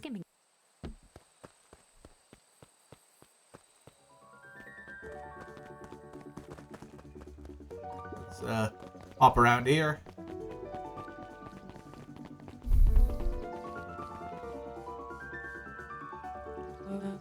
You're late, Augustus. Sorry, sister. Was caught up with work. Work? You? Add a few more details to lock down for the festival. Oh, what do you have to report? What is this insipid town festival really about? Gus looked around nervously. I think Mr. Kerr really does just want to do something good for the town. He's actually a pretty nice guy. You should spend some time with him. I didn't pull strings installing you as mayor so that you could make friends. Your job is to help me figure out what Kerr and Perennial Harvest's true intentions are with this town. We have a responsibility. This is our father's town. Excuse me. This was our father's town. He's gone, Eris, and he isn't coming back. Father left us with nothing but problems. Mr. Kerr came here and offered to help us. We accepted that help. We didn't agree to them turning Father's warehouse into a toxic dumping ground. It's just a temporary arrangement. The glow can be seen from our damned backyard. They are dumping their nasty little secrets on us. When all this inevitably goes wrong, who do you think will be blamed? Eris's cry hung in the air. We have a new choice to make now, sister. This town is going to change whether we like it or not. Are we going to choose to be a part of that future, or be forgotten in the past? It's a shame. Father named you Augustus, but you will always just be a Gus. Good night, Eris. I'll see you at breakfast tomorrow.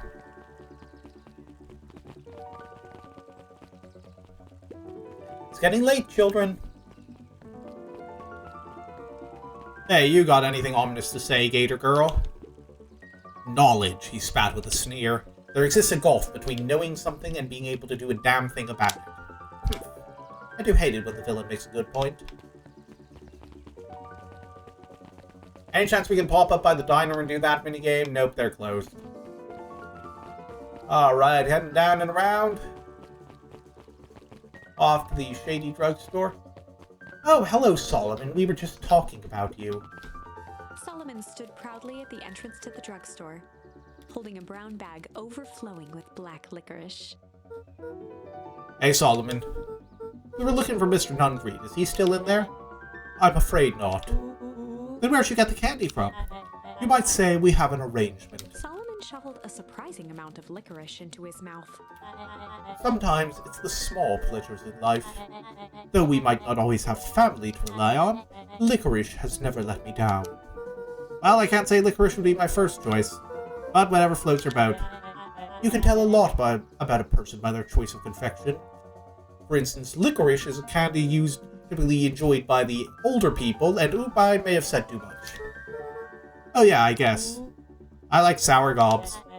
I'm certain you do. I always wondered why Mr. Nungreed kept licorice in stock. You must eat enough of it to make it worthwhile. There are many ways to earn loyalty.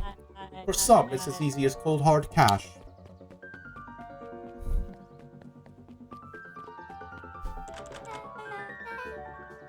Well, he's right, it's locked. There's gotta be more clues. Okay, let's see. Check the phone booth, maybe? We got thrown down there one time. Have you ever seen anyone actually use this thing? Besides Mr. Nungreed, no. Beck cupped her hands on the glass to peek inside. That is not a normal phone booth. It's got like a blinky keypad. Why would there be a blinky keypad? Friend's new drugstore! I mean, underground secrets. The password. Beck flung open the door and they all squeezed in.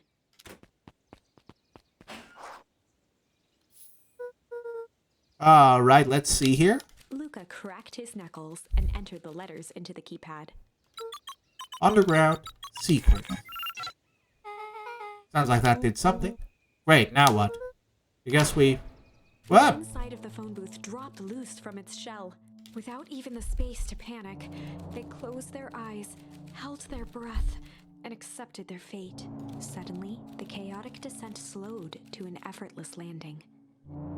Make sure to get the ride photo at the bottom. It was unclear where they ended up, but at least it was solid ground. New location to explore. The air Looks like a was laundromat. and smelled vaguely of chlorine. I knew it! You knew that there was a secret hub full of strange tubes under the phone booth? Of course I did. Didn't I say that? No. I definitely thought it. Luca, do you remember when I said how cool it would be if the transdimensional conduits from Hank Atomic issue 12 were real? Rollo, at one point or another, you've said that about every technology ever discussed in Hank Atomic. That's why I'm such a good predictor. It looks like each of these has something written on them. Right? This suit has a broken mask. So, have you found our mystery warehouse creeper? We've at least found their hazmat suit. If it walks like an uncreed and talks like an uncreed, let's not jump to conclusions. Just saying. I'm just saying it's an uncreed. Mining Operations Alpha. You guys have mines here? Not that I know of. This town is all farms and fertilizer. And a series of tubes. Just like the internet. Paul always says you can only trust a miner up to the point where they hit gold. Not sure how that wisdom applies to this exact situation. That's the thing about Pa, you don't always realize what he means until it's too late. Perennial Harvest main office. That's where my mom works. What does she do? Science stuff. Is she involved in all this? We just moved here. How could she be involved? True. Valentine Fertilizer Warehouse. Isn't that where you almost got snatched? Yeah. Why would Perennial Harvest have a tube going to the old Valentine place? This is starting to feel like something big. Big problems can only be solved by pushing big buttons. That's a lot of buttons. Find one that's red and round. Stand aside, Earthlings. I've read enough Hank Atomic to know my way around sci-fi tech. Grillo's hands hovered over the field of blinking buttons. Eeny, meeny, miny. We hit the suck button. Rollo, what did you do?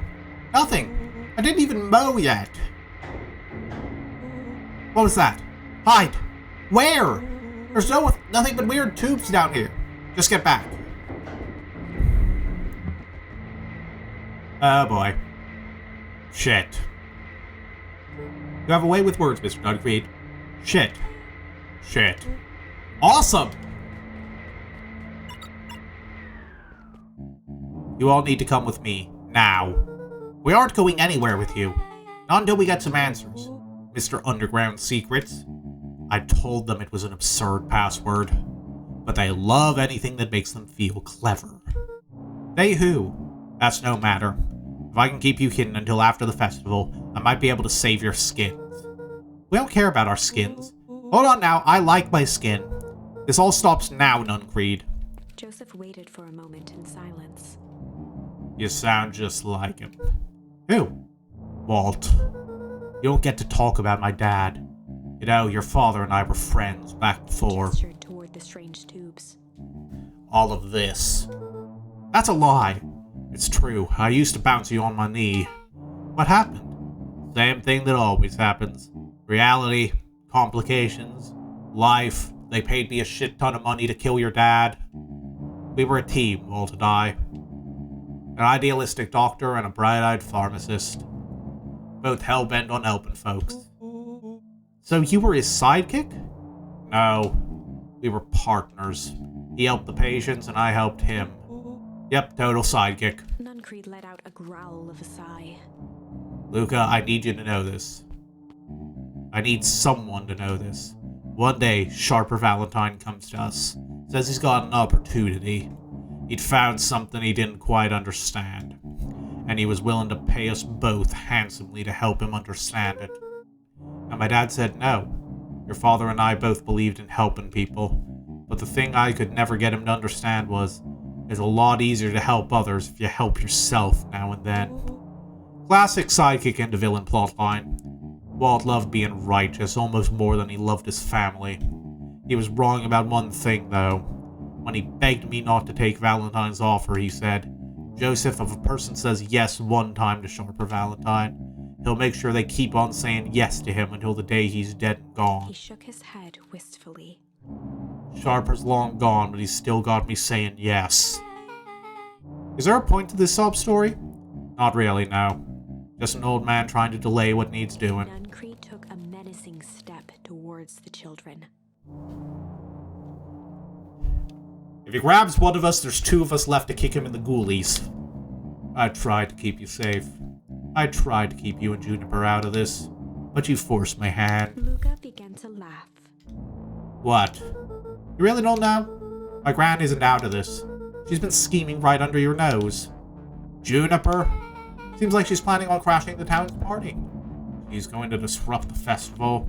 Why would she? The color drained from Nuncreed's face. How does she know? Apparently she knows a lot of things. What? Let's just say this isn't the only underground lair we've busted into today. And honestly, hers is way cooler. She's got maps and explosives and bad intentions, big man. Nuncreed grabbed Luca by the shoulders. His eyes were frantic. You need to tell me what she's going to do right now. She doesn't understand what it is she's messing with.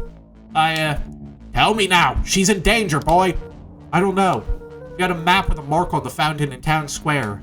The fountain, but why would... A jolt of realization struck Mr. Nuncreed. She knows about the source.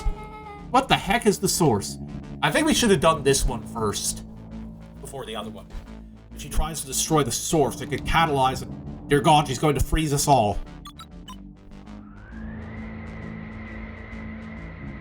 You all need to run. Run where? Away. As far away from this town as you can get. Head west and don't look back. That's a silly animation.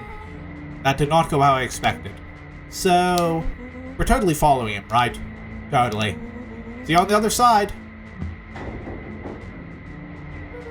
You good? Yep. I love this town. Chapter 8. The Cold, Hard Truth. Oh, maybe it's good that we did this one when we did. To yank her into the dark. Dimness eclipsed around her like the shutter of a camera, as she seemed to cover great distance in mere moments. Her only points of reference were glints of upcoming turns, which approached with frightening speed, only to carom her gracefully along. She heard the tinny, distant echoes of Rollo's glee. Once she stopped fighting against it, the ride was impossibly smooth. Then, all of a sudden, as if minutes had passed in an instant, light blazed into view. A burst of wintry air snuffed across her face, and she was flung out into the cold. Oh, are we playing as Beck for a bit? Oh wait, nope, it's all of us. Vacuum tube noises are very fun. That was intense? Yeah. I think I might have parted with some fluids in there. Rollo, you were in front. If you parted with fluids, we'd know. Any idea where we are? Somewhere cold. Doesn't look like it got on any of us. It didn't feel like we traveled that far. So where did it all go? This place sucks. Why would anyone even want to blow something up out here? Only one way to find out, I suppose. We've got to catch up to Nuncreed. I think he went this way. Are we checking out the side in this timeline or just running? Hello, suspiciously similar town. We're not remarking on you. Okay, this is starting to feel really familiar. Never mind, guess we are. I may not be the most well-versed on all things beacon pines, but this does look like some sort of frozen replica of town. Ah, I got it. It's so obvious now. Mr. Nuncreed's an alien. Rollo. Stick with me here. His species can only live in sub-zero temperatures. Oh boy, here we go. The source is their base camp dimension, so naturally they keep it cold. We found it by traveling through those metallic wormholes back there. The final objective, kill us all and shapeshift into a beacon pine citizen of their choosing. You never really had me, but you very much lost me there. You got used to it. We should keep moving. As they rounded the corner to the frozen town square, they spotted Mr. Nuncreed inching cautiously toward a pit at its center. He held his arms out gingerly, as if approaching a beast in the wild. Oh, there's about to be some cataclysmic cascade thing, isn't there? Closing the distance, Luca recognized what Nuncreed was after. Gran stood confidently at the edge, one arm outstretched over the abyss. Nearby, a wheelbarrow had been emptied out. She held a lit torch, which flickered in the bitter wind. Juniper, I don't know what you think you're doing, but I assure you this is not going to solve anything. If you drop that, you've doomed this whole town. Oh, it wasn't me who doomed this town. I've been watching you, Joseph. I know what you've done. You and your co-conspirators. Gran? What's happening? Luca, you and your friends need to leave right this moment. Mr. Nuncreed turned back toward the kids, desperation in his eyes. Listen to your grandma, Luca.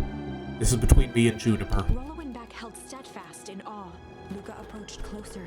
Mr. Nuncreed spun back toward Gran, his voice growing louder. You've got it all wrong, Juniper. Just hand over that torch. You don't understand what you're doing. How can I possibly trust you to do the right thing? Walt told me everything. He trusted you and you betrayed that trust. Luca, did you know that this man's entire life is a lie? If it weren't for him, your father might still be alive. Mr. Nuncreed winced with anguish. His voice hardened. That's not true. They both now yelled, not to each other, but at fate itself, making their peace with long-held burdens. The wind howled with encouragement. Walt was like a brother to me. We just had different ideas about how to effect change. Very convenient that your way just happened to line your pockets. Now that's not fair. Menaced at each other, both catching their breath. The moment balanced on a knife's edge.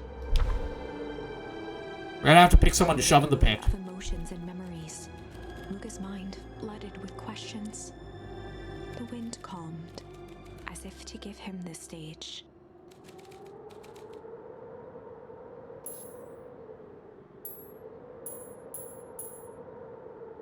This seems like a bad ending route. Let's do this. And in the stillness, he began to weep. It was all just too much. Falling to his knees, Luca whimpered softly. The tears crystallized as they hit the snow. Gran stared at Luca for a moment with warm sympathy, remembering why this was all necessary. This'll all make sense soon, Luca. Then everything can go back to normal. I promise. She stiffened up and brandished the torch at Mr. Nuncreed. You can't hide behind those people any longer, Joseph. Once their precious source is destroyed, we'll see where their loyalties fall. Juniper, don't. Ignoring his final plea, Gran flung the torch into the deep darkness. And we already know how this turns out. She smiled and exhaled in relief. Gonna be fun to see it up close, Mr. though. Nuncreed moaned in resignation. The torch echoed as it ricocheted down the hole, punctuated with a thunderous thud. You see, Joseph, I've learned one very important lesson in life. If you want things to change, then you must be willing to... Before Gran could finish, the ground shook her to silence.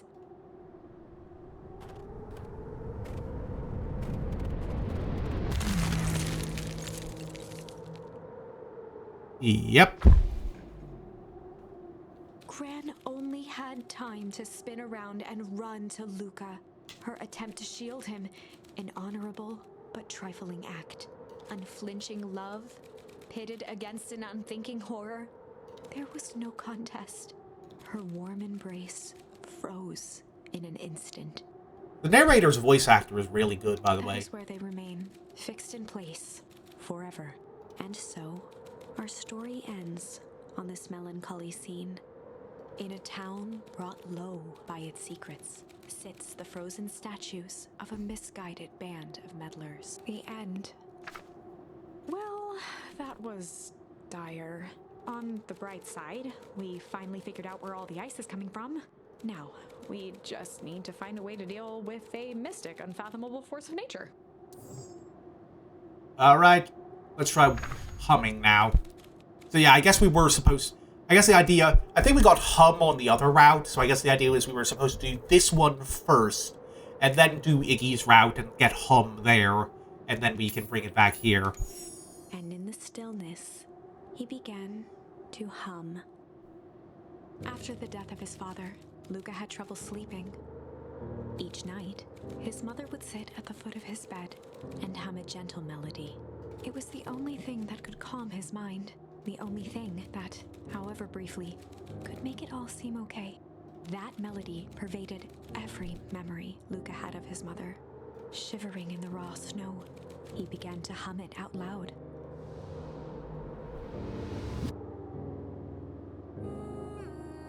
Ooh, we get music. That's nice.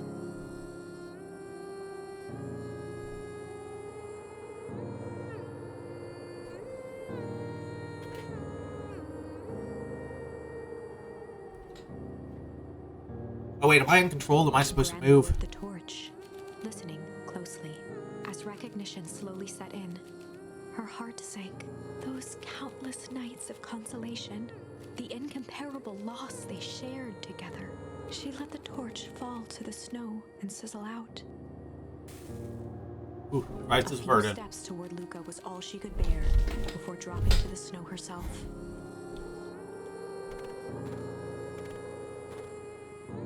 Through a flood of tears, she began to hum along, note for note.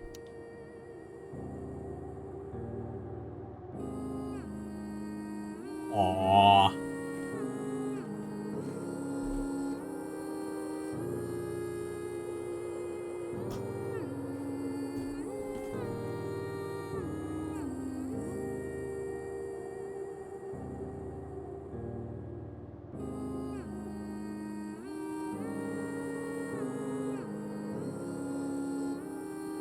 Wait, am I supposed to be doing anything here too? Oh, His head in there we go. The last time he heard that melody was the last night he saw his mother. Oh, I can't recall if I voiced this theory, but like, this might have just been in my head, but I had a feeling that's like, with all the age fuckery that we think might be going on here, like, we're already like 90% sure Solomon is like sharper de-aged. What if Luca's grandmother is actually like Luca's mother and she got aged up? How do you know? I'm so sorry, my little buckaroo. Buckaroo. The only people who call me that are my dad and your mother. Luca blinked through blurry, watery eyes, trying to see more clearly.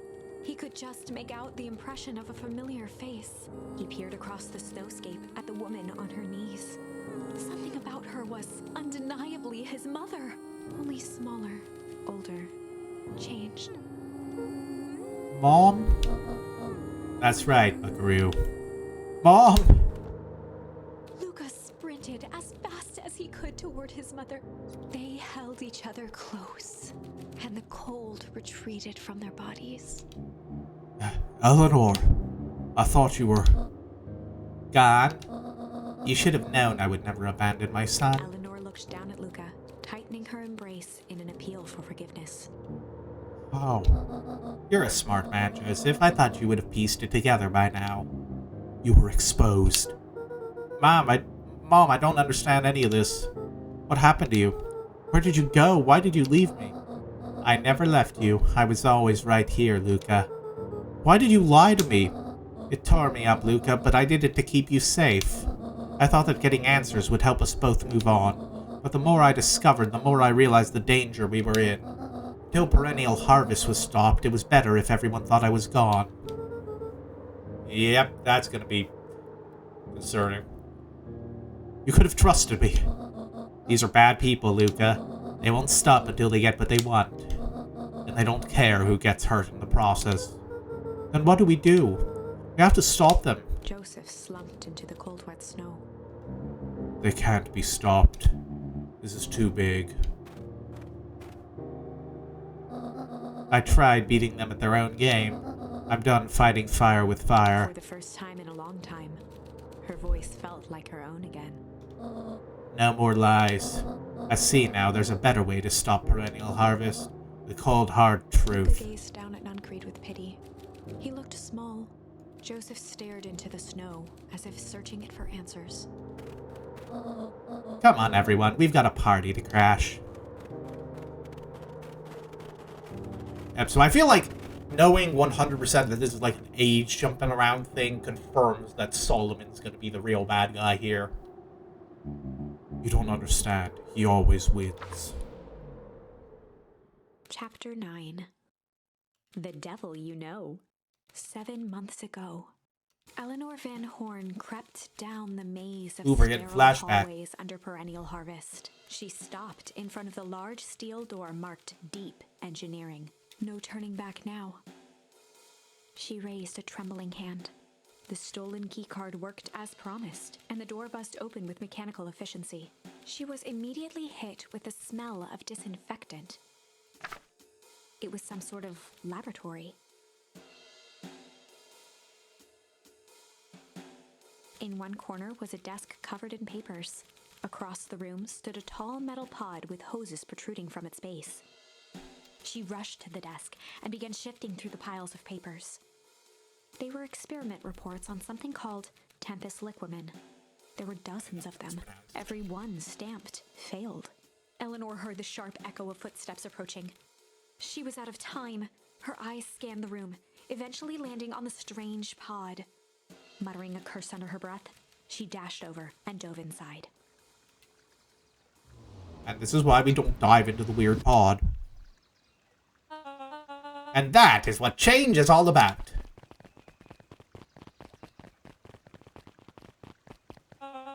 Grabbing the future by the scruff of the neck and making things happen. Change is a choice. I am tickled pink that we all will be making that choice together. How great is that? This man is a liar. Excuse me? I will not. This town has a dangerous secret and perennial harvest only exists to keep it hidden. Nonsense. They picked up the whole damn town and moved it right under our noses. You aren't making any sense, dear. Mr. Kerr addressed the crowd with a sarcastic tone. Imagine such a thing. It's absurd and just plain impossible. They promised they could fix the foul harvest. They told us they would clean this place up. We just had to leave town for a few days. But while they had us evacuated... Mrs. Hartford, I'm afraid I'm going to have to ask you to... You're afraid of a lot of things, aren't you? You sniveling little worm. This is growing tiresome. A little help, please. Don't you all see this festival is a sham? An excuse to have the whole town gather in one place. They're planning something awful. I don't know what, but these people are wicked. Don't listen to her, she has absolutely no proof. I am the proof. I'm Eleanor Van Horn. Whispers filtered through the crowd. Well, aren't you just sneaky as the dickens? We all knew Valentine's fertilizer was too good to be true, and now this whole town is paying the price.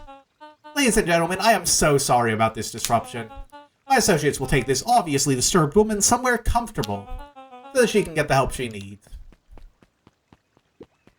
She's not the one who's disturbed. Well, look who nutted up. You two-timing clown. I'm still not letting you bang my mother. You all know there's something wrong with this town. It was just easier to look the other way. The truth is... we're gonna find out what's on the top half of that sign, aren't we? And looks like my Solomon theory's right. That's quite enough, Mr. Nuncreed. Torment dragged on Joseph Nuncreed's face. Yes, sir. Take them away. No, I want them to see this. Ah, the ever-tempestuous Eleanor Van Horn. You've been quite the thorn in my side. Like a weed that's burrowed in where it doesn't belong. I must confess, you look dreadful. He paused for a moment, plucking a piece of fuzz from his sweater and discarding it to the ground. Consider yourself in rare company. You've managed to pull one over on me. It won't happen again. I knew you had some sort of plan to disrupt our little party, but alas, I expected something a bit more impressive than incoherent rambling. No matter, your failures are yours to bear. Mr. Kerr. Yes, sir? It's a shame it was cut short, but I thank you for that rousing oratory. I will take it from here. Yes, sir. Of course, sir. You have done quality work for me, William. You can look forward to the recompense we agreed upon. Kerr gave a bow of deference. Founder, you are most gracious. Gasps rippled through the crowd. Thankfully, we can dispense with the formalities from here on. Solomon pulled a glass vial from his pocket. In one smooth motion, he downed its contents. A triumphant smile grew across Solomon's lips. You can all call me Sharper Valentine. His body and face began to contort and expand as he Hold disappeared into a it! green mist.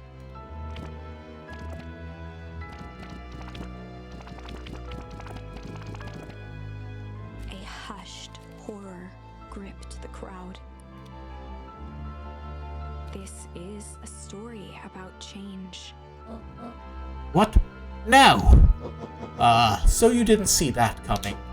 Good. Sharper examined his new hands. Well, this is quite the improvement. Everything looks so much smaller now. Eleanor was right about one thing. This festival was a ruse. I wanted you all to witness my glorious return with your own eyes. Why does everyone look so downtrodden? This is a celebration, people. Maybe it would help if we set the mood. Mr. Kerr, be a dear and reveal the sign. Ha! Wonderful! Sharper choked out a crude squawk of a laugh.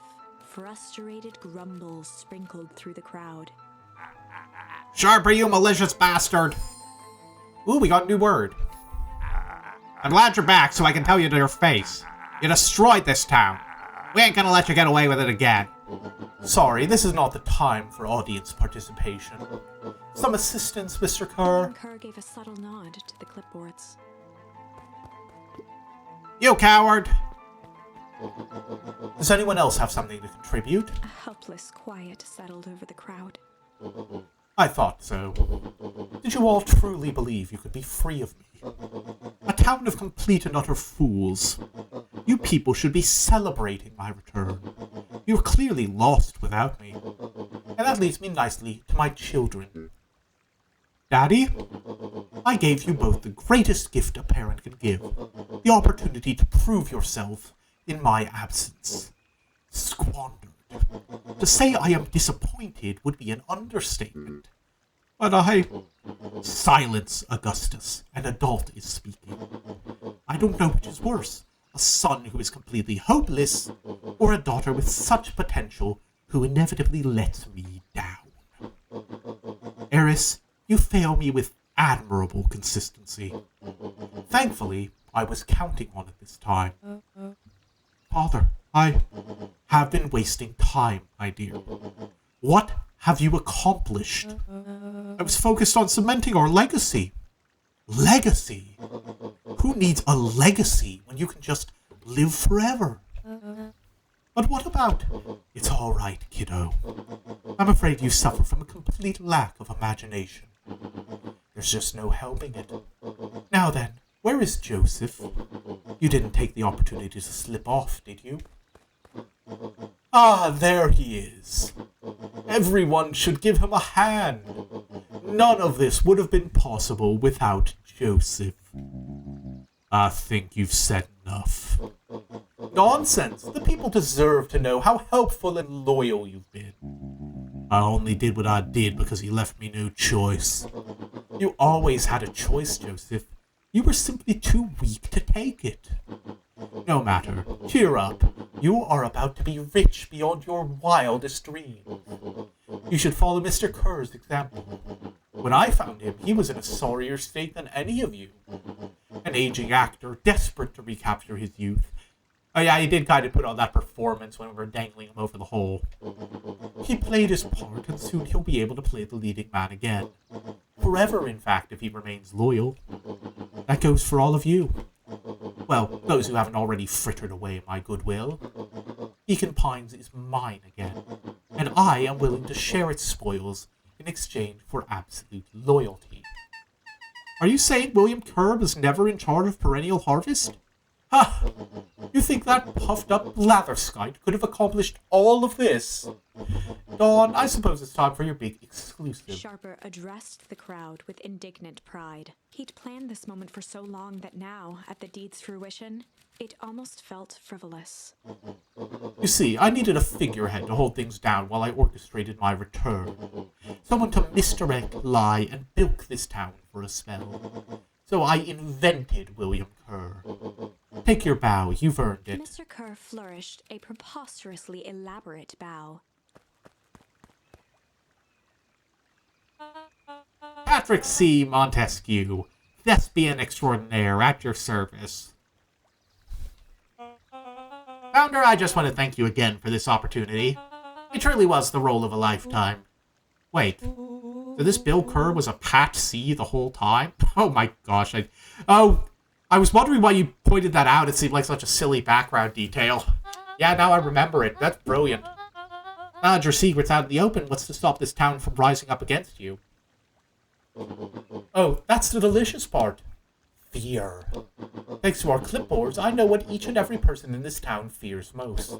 And I will make those fears manifest for anyone who steps out of line. The choice is simple. I'm not afraid of you. Ah, the young hero. I've kept a keen eye on you, boy. You and your friends made a habit of disrupting my plans. What a pity. If things would have gone a bit differently, you might have had your moment of triumph.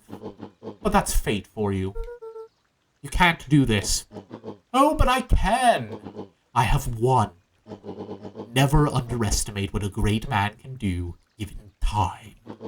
And now, time is my place.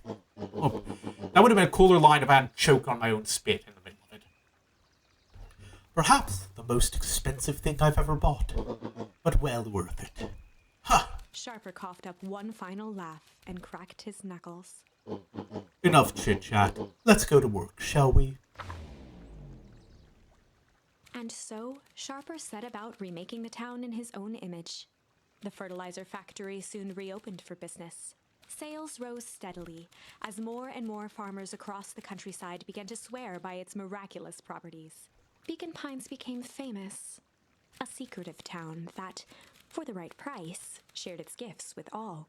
Gifts that became more and more necessary in a world where winters grew longer and longer. The end. Billionaire destroying the world just to make himself a ton of money, even though it's probably going to kill him in the long run. Ever heard that one before? This is wrong, but things are becoming clearer now. You can feel it, right? I don't know, I feel like that ending was salvageable. Like, controlling your age and knowing what we fear isn't going to do much against a Molotov through your window, just saying. We can't let Sharper win. He might just be the key to this whole thing. Let's see.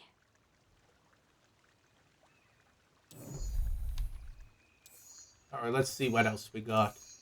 Oh yeah, we still got that ending where we gotta persuade, figure out that, Nuncreed's up to something. Completely forgot about this route. Lurking behind those eyes, like a trap ready to spring. Luca felt the weight of Nuncreed's hand on his shoulder. Something wasn't right. He didn't know why, but something was telling Luca to get out of there.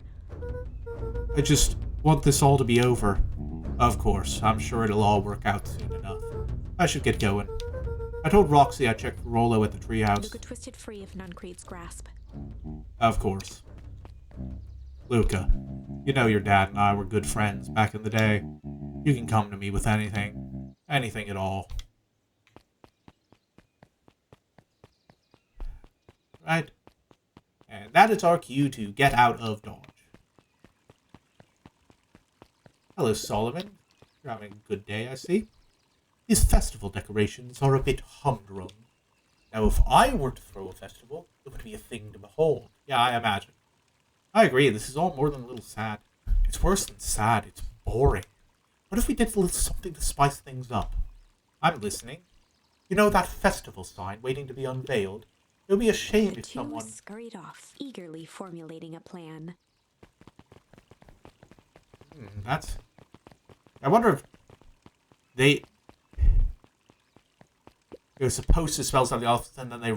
remember something like they rearranged the letters or something. He looked down and muttered in a gruff voice. Mom always told me my problems would look smaller once I grew up. My problems always seemed to grow right along with me. Heavens, I sense big trouble ahead. Alright, I do want to poke my head in at the end again. at the diner again just to see if we can do the minigame? Nope. Yeah, I assume it was supposed to spell something else. Because, like, those look like movable tiles. Identify yourself, please. Nellie Modewell. I work here now. I'm unable to locate you on our staff roll. Oh, I don't officially start until tomorrow. Mr. Kerr said I could come in early tonight to get a few things done.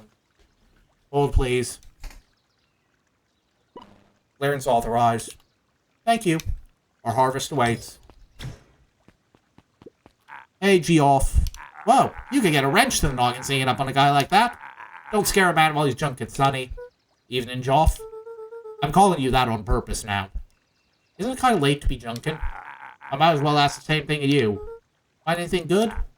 Nah, ever since Perennial Harvest moved in, even the junk is trash. You can learn a lot about a person by looking at what they throw away. But this bunch is all shredded paper and coffee cups. Well, I better get going. I didn't see nothing if you didn't see nothing. Oh yeah, is it supposed to... I bet it's supposed to spell Sharper Valentine. I get it now. Exactly. Right from the clipboards. You keep doing your thing, man. Can't talk to the kid with the doohickey. Hello, fishing man. Can I fish for anything new yet? Nope. Look at gentle at first. I wonder if I've got everything, but I feel like I would have gotten an achievement if I did. I forget where I'm going. Alright, Trios. Rollo? He aired a long holler into the woods. Rollo!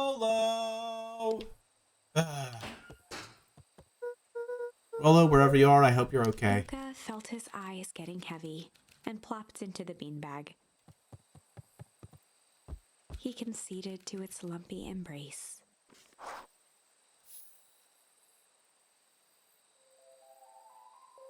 Once again, Luca found himself in a vast black expanse. Back to the ominous dreamland. This time, he knew exactly where to go. He took a single confident step forward. The world flickered and pulsed. He found himself standing in front of the frigid air of a blazing campfire. The source. He plopped down cross-legged and gazed into the cold flame, waiting. Ooh, we're starting to get alternate timeline awareness. Soon enough, the fire began to die out, popping sporadically, until all that was left was a single ember. Lucas stood up and dusted himself off. He plucked the glowing ember from the cold ash, examined it, and slid it into his pocket, a keepsake. The voice of his father spoke behind him. You made me proud, Buckaroo. Luca turned to face him. Dad, what is this place? A warm grin grew across his father's face. A place where everything that has been and everything that could be all wait together. Luca found himself staring at his father's face, trying as hard as he could to memorize every single detail. Wait? For what? Another voice spoke out as Luca's doppelganger stepped forward. Alright, thanks for the list, Jiro. I think Crooked's the only one I'm missing, so I'll remember to come back when I get that. That's up to you. Without knowing why, Luca began to weep. Is any of this real? Are you real? Luca's father bent down to smudge away a tear. Of course. I'm as real as the part of you that misses me. Ah, gotcha. I'll keep that in mind. I might need to pop back there. Luca turned to look at the older version of himself. And you? The doppelganger choked back tears. I'm as real as the part of you that's angry he's gone. Does that make sense? Through his tears, Luca laughed. I think so. His father pulled him in for an embrace. Yeah, we're about 20 minutes till end of stream, but I think I'm going to keep with this until it's over, because I think I'm almost done. Time to go, Buckaroo. Luca was startled from his dream by a banging on the floor. Are you in there? A commanding voice rumbled from below. Just as Luca sprang to lock the entry hatch, the door knocked open. Chapter 5. There's some fuckery afoot. Dangers big and small. Luca stumbled back, He heard the rope ladder creak under significant weight. Keeping his eyes fixed on the hatch, he inched backward to the balcony. As his hand grasped the door handle, Luca froze. A large figure clumsily wriggled up through the hole. Hello, grown-up, Rollo. Stop right there. We're all... Sheesh, I know it's dark and all, but I figured you'd recognize me. Who are you? The large figure cocked its head inquisitively. Stop now or I'll clobber you with a baseball bat. Whoa, take it easy. Luca, you need to get your eyes checked. It's me, Rollo. Nice try, but I know you aren't Rollo. You're like one of his random uncles or something. Where is he? Ha ha ha. Uncle? Luca, quit messing around. It's me. If it really is you, prove it. Flaming chicken coop, Luca. Luca's jaw dropped. He peered more closely at the man standing in front of him. Something about him was undeniably Rollo, only bigger, older, changed. How? What happened to you? When I was running away, I ran into more people in those yellow suits. They grabbed me and dragged me away. What? Where did they take you? Don't know, they threw a bag over my head. It was cold and smelled like a swimming pool. I think it was an underground lab or something. They made my hands all big. Look. Rollo proudly presented his hands to Luca. Pretty sweet, right? I mean, it wouldn't be my first pick for a superpower. But beggars can't be choosers. Rollo, it wasn't just your hands. My feet, too? Rollo, you dumb fuck. Dang, Paw just made me new shoes. Wait, Luca, why are you so small? Luca moved to the side and pointed Rollo to his reflection in the balcony window. What the? His hands shot up to his face. Holy Toledo. Rollo, what did they do to you? They made me drink some sort of green crud. Ew. Actually, it wasn't too bad. It kind of tasted like licorice. Of course he flavored it that way. I passed out and woke up like this. And then I sorta smashed open my cage and escaped. Whoa, you smashed open a cage? Kinda. At least I think I did. It's all a bit of a blur. They had you in a cage? Who are these people? I don't know who did this to you, but we're gonna fix it. Fix it? This is awesome. Well, I'm just glad you're safe now. Luca, you don't need to worry about me. Sure, I got snatched, but look at it this way. I got snatched. I know where snatched people go. You may finally have a lead on what happened to your family. Maybe you're right, but this all seems dangerous. Danger? Huh. Rollo shadowboxed a few jabs. I'll take them all on. Hey, fellas, what's up? With a yelp, Rollo dove behind Luca. Ah! Did I come at a bad time? Who the heck are you? This is Beck. Sorry, something truly bizarre just happened and I need help. I didn't know where else to go. So you're just hanging out here with your large adult friend? No, this is my buddy Rollo. This is your missing friend? One and the same. He seems a little old. I'll have you know, this is a recent development. What the heck does that mean? Oh, I'm sorry, you're the one who just showed up out of nowhere, so we'll be asking the questions here. That's fair. How did you find us? Your silly little treehouse? I think you mean our silly little mission control. I hate to break it to you, but your secret path isn't so secret, and I could hear your racket from a mile away. See, Luca? This is why we need to improve security around here. Not now, Rollo. Beck, you said something bizarre happened? Yeah, but... She shot a nervous glance at Rollo. Anything you can say around me, you can say around Rollo. This has been a weird day all around, hasn't it? Yep. Beck's eyes narrowed. Okay, so it all started when I made it back home. My first order of business was to try and salvage my hair. So I dyed it with some stuff from the chemistry set my mom gave me. Okay. Just need to play it cool. And hope no one notices. Notices what? Oh, nothing. I was just... come over here and let me have a look. Oh, honey, what in the world did you do to your hair? I just kind of felt like a change. This is going to take forever to grow out. You were the one who said the change was a good thing, right? I was talking about your mother's new job. I was talking about us moving. Well, I guess I just took your lesson to heart. Ilona tried to put on a smile. Before I forget, I came up here to tell you that Nellie had to go into work. Tonight? Her and Mr. Kerr decided it would be good for her to get some things done before tomorrow. That Kerr guy seems like a grade A creep. Heck, he is, him and his weird cult of personality. You are not going to ruin this job for Nellie. It means too much to her. Oh, I know exactly how much it means to her. It means enough to her to exile her daughter into this podunk town. This place sucks. The people are weird. You just don't know them yet. It's always cold. We're in the mountains, you'll get used to it. I can't even pick up a single decent station on the radio. It's all banjo music and farm reports. You know I grew up in a town not that different from this one. Is that why you're better at talking to plants than people? Okay, so here's what we're gonna do. First of all, you're grounded. What? In the morning, I'll have Nellie come and see what we can do about fixing your hair. You need to look presentable for the festival. But, not another peach. She sighed, and after a moment, looked down at Beck sympathetically.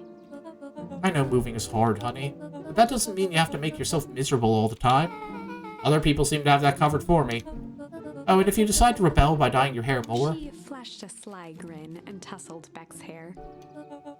I'll just shave it off for you. No, I don't...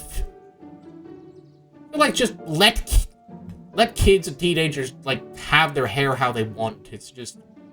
Like, within reason, it's like... It seems like a dumb thing to get mad over, ultimately. Think of how rebellious you'll look then. Very funny. Thank you. Good night, sweetie. Good night, Mom. Wait. First of all, this town does not suck. Second, you need help because you got grounded? No. I'm sorry you got into trouble. It's my fault your hair got screwed up in the first place. Don't worry about it, I actually kind of like this look. Great, can we get back to the story now? This next part is the important bit. I have this radio I upgraded with my mom and I was too angry to sleep, so I tried to dial in something worth listening to.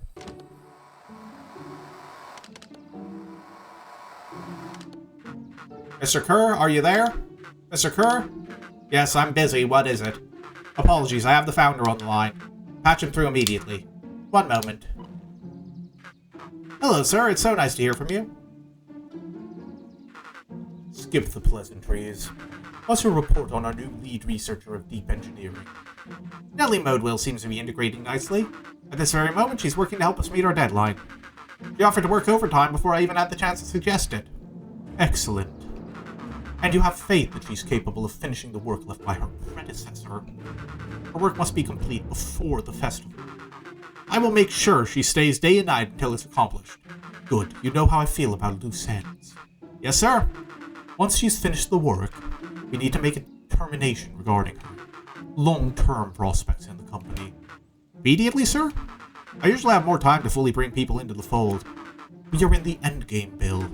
After your failures with Dr. Prescott, I can't afford to take any risks. Of course, sir. No loose ends, sir. Once she finishes the work, she'll either leave the office completely committed to perennial harvest, or she won't leave at all. Perfect. Sir, if I might suggest, maybe we should delay just for a bit. Oh? It's just, we seem to be rushing to hit this festival deadline, and rushing into things has caused some issues in the past. I see. Please understand that I just want what's best for you. I'm eternally grateful for all that you've done for me. Bill, I'll make this very clear for you. I brought you in to make things run smoothly, not to have opinions. Of course, sir. Chin up, Bill. You're only a few days away from having everything you ever dreamed of. Yes, sir. Thank you, sir. Whoa. Yeah. Just so we're clear, when they said loose ends, they were talking about murder, right? Like actually killing someone. Capital murder. Luca gave Rollo a quick elbow to the ribs. Who's this founder? I was hoping you guys would know. As far as we know, Kerr is the top banana at Perennial Harvest. You sounded scared of this founder guy. So you have an even topper banana on the field. What the hell is my mom caught up in? Has she talked about the job much? Not really. She said she was going to come in and continue the work of someone she respected. Luca, do you think that body at the warehouse was the person Beck's mom came to replace? That would make sense. Heck, it seems like Nellie's predecessor got loose-ended. I'm getting that impression. Okay, so we need to get your mom out of there before the festival happens. That's 2 days away. Won't she just come home after work? The creep on the radio said they were going to hold her there until then. So if she's not coming out, we gotta go in and get her. Beck flicked a large sheet of paper out of her pocket and slammed it on the floor. Maybe this'll help. You have blueprints? Well, it's really just a welcome map from my mom's PH orientation day. But it shows the layout. Sure looks like blueprints to me. Look, here's the reception area. There's a big room marked Founder's Office. It even has the exits marked. Guys. We have a deadline. We have an objective. We have blueprints. You realize what this is, right? You all played Persona 5? Rollo started to wiggle with excitement. I think we're heisting. This is officially a heist. Chapter 6. The Heist. Bangin'. We spent the night's end huddled around that small map, formulating a plan to infiltrate the headquarters of Perennial Harvest. It would be no small feat. A modern facility equipped with all manner of technology. Not to mention the swarm of clipboards that would most certainly be scattered throughout. By the time the sun began to peek through the car window used as a makeshift balcony door, all were in agreement. This could just work. The final day before the festival would be used to prepare. They'd need to pool every resource at their disposal, pull every favor with a thread. Even enlist some unsavory characters around town with important tasks only they were suited for. Always Luckily, fun. there was enough ill will and mistrust toward Perennial Harvest that alliances could be found at a bargain. Luca, Beck, and Rollo rubbed their eyes as they exited the treehouse. They hadn't slept at all that night. There was no time. The festival was to begin in one day, and they each had their assignments. Alright, quick recap. Rollo, you're gonna talk to Roxy. Cordially. Without her in fits, this whole thing could go bust. Me? Cordial is my middle name. Uh-huh. And how do you plan to explain your He new waved vaguely at Rollo's sizable figure. circumstance? Ah, she'll be so happy I'm alive she won't even notice. Beck snorted an involuntary giggle. And Beck, you're sure Alona won't just shoot this whole thing down when she hears it? She'll listen. Once she understands the danger Nellie is in, the danger we're all in, the plan will make sense. Okay. That leaves me with Jeff, then Iggy. How are you gonna persuade them? I'll think of something. They each looked at each other with sleepy confidence and nodded. Up, Godspeed. Alright. Let's get heisting.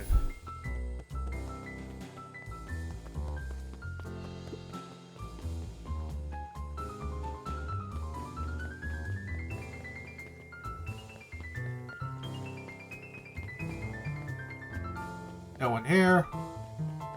Okay, looking around.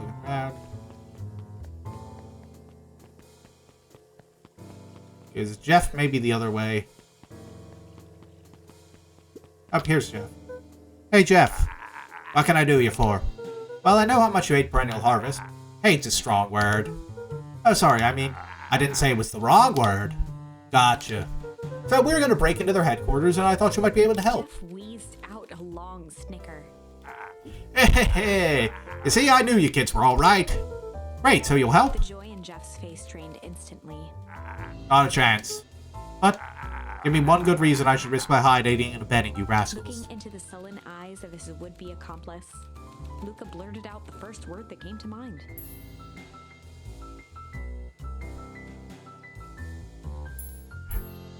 I gotta pick it. Shit! Yeah, it's all shit. I still ain't helping. And that's shit. Hee hee. Okay, let's try that again for real. Wasn't ready to. He shouted out. Junk! Yeah, what of it? Sonny, I got more junk than a king-ass copper. Ain't interested. Worth a shot. You gotta sell a man what he likes. Fight! I've done enough fighting for one lifetime, and more than my share of losing. Time's come to hang up the gloves. Okay, apparently I'm bad at persuasion. Hide. Jeff's brow perked up. What'd you say? Go ahead and hide then. Sensing some traction, Luca carried on with vigor. Let a bunch of kids do what needs to be done. We're not afraid. I love Luca's little sassy bitch face. Jeff's scowl faded with a sigh. Say what you will about old Jeff, and they all do, but you'll never hear him say I hid from nothing. One good stomp of the foot was all Jeff needed to drive his point home. What was it you kids needed? Some sort of disguise. I've got just the thing. And while we're at it, that crate should come in handy. That ain't gonna be free, you know. I'm thinking 5 bags of sauerkraut should cover it. Put it on my tab. Luca offered out his open hand to seal the deal. With a firm and dusty grip, Jeff reciprocated. Done. Swing by first thing in the morning.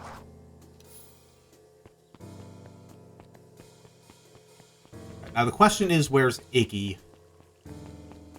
feel like I would have seen him around. Is he the other way? I hope not. Let's just keep walking in this direction to see if we find him. There we go. Hey, Tish, look who it is. Luca, are you here to try to tickle us to death again? Look, just hear me out. Raised an eyebrow suspiciously. We're listening. Iggy, I know we've both been giant bags of shit to each other. Iggy gave a reluctant shrug. You're not wrong. But lately, life has been kinda strange, you know? He considered the point. Things have been weird around here. So I'm offering a truce and asking for your help. What do you say we break our hostilities, at least for now? We do like breaking things. Even if a truce means less breaking things. What if I told you there was a way to have a truce and break stuff? Go on. I need you to cause a distraction so I can sneak into Perennial Harvest HQ. A wild-eyed grin spread across Iggy's face. My, Luca Van Horn, I'm impressed.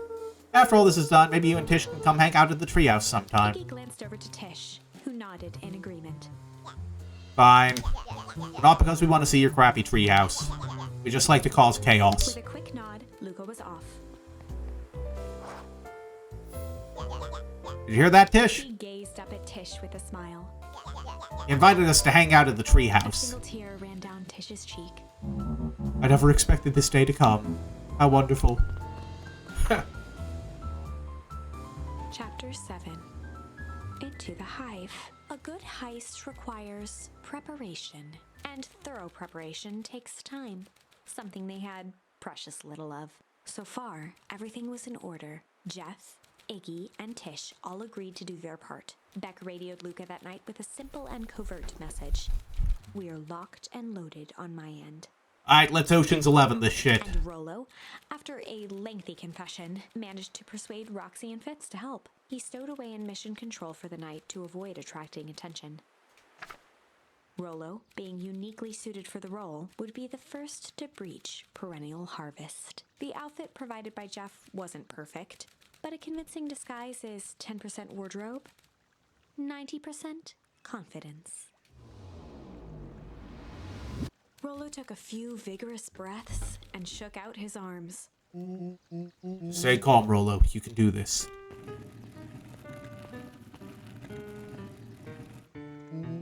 Got your delivery here. Delivery?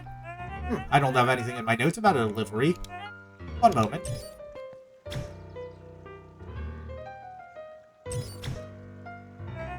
I'm so sorry, but there's no delivery scheduled for this morning.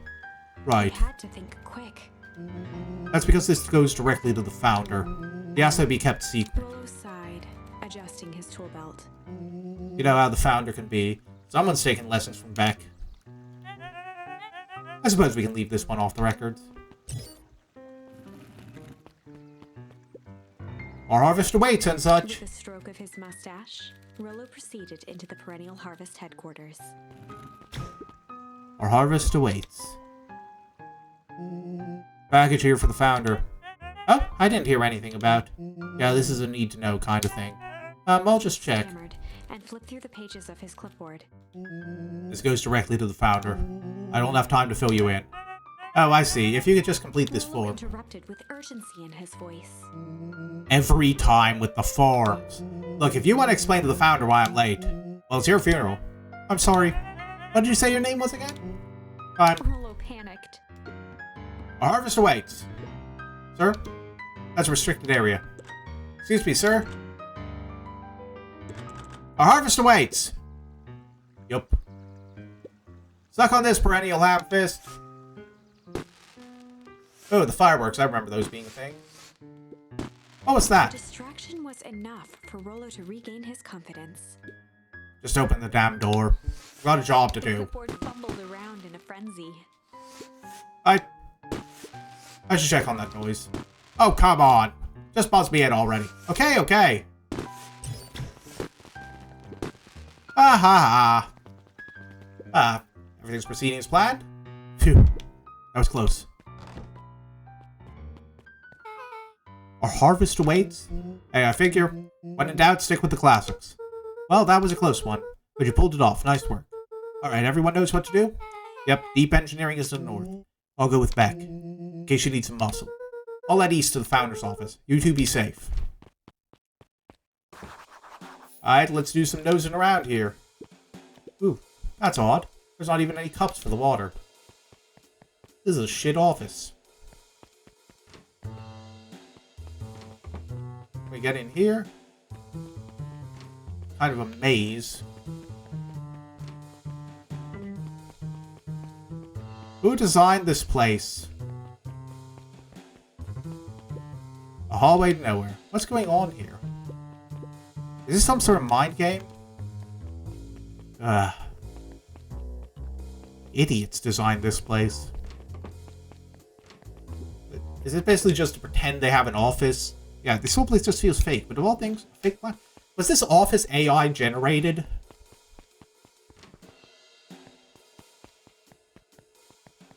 Up and right back to the you can do it hallway. Then down this way.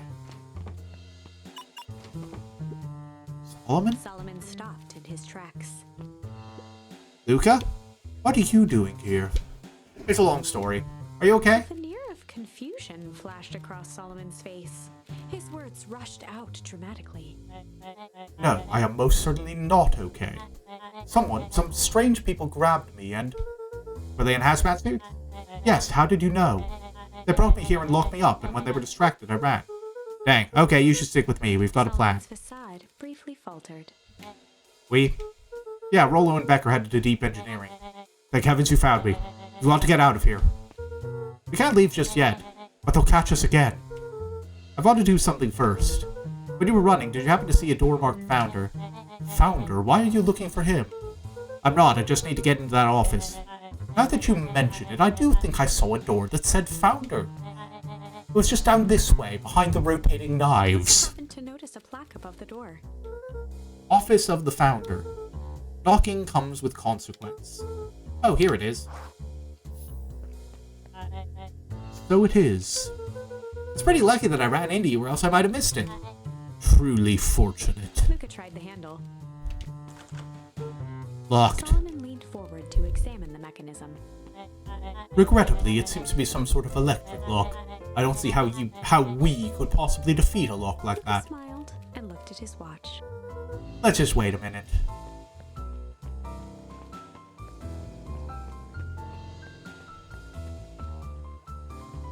You better have some really sturdy gloves on if you're going to do that. I don't know what sort of funny business you're up to, but I like it. She mimed a quick hat tip and ambled off with a whistle. Howdy. Good afternoon. Not suspicious at all there. The light on the keypad changed from red to green. How did you do that? It's good to have friends. Quick, let's get inside before someone spots us.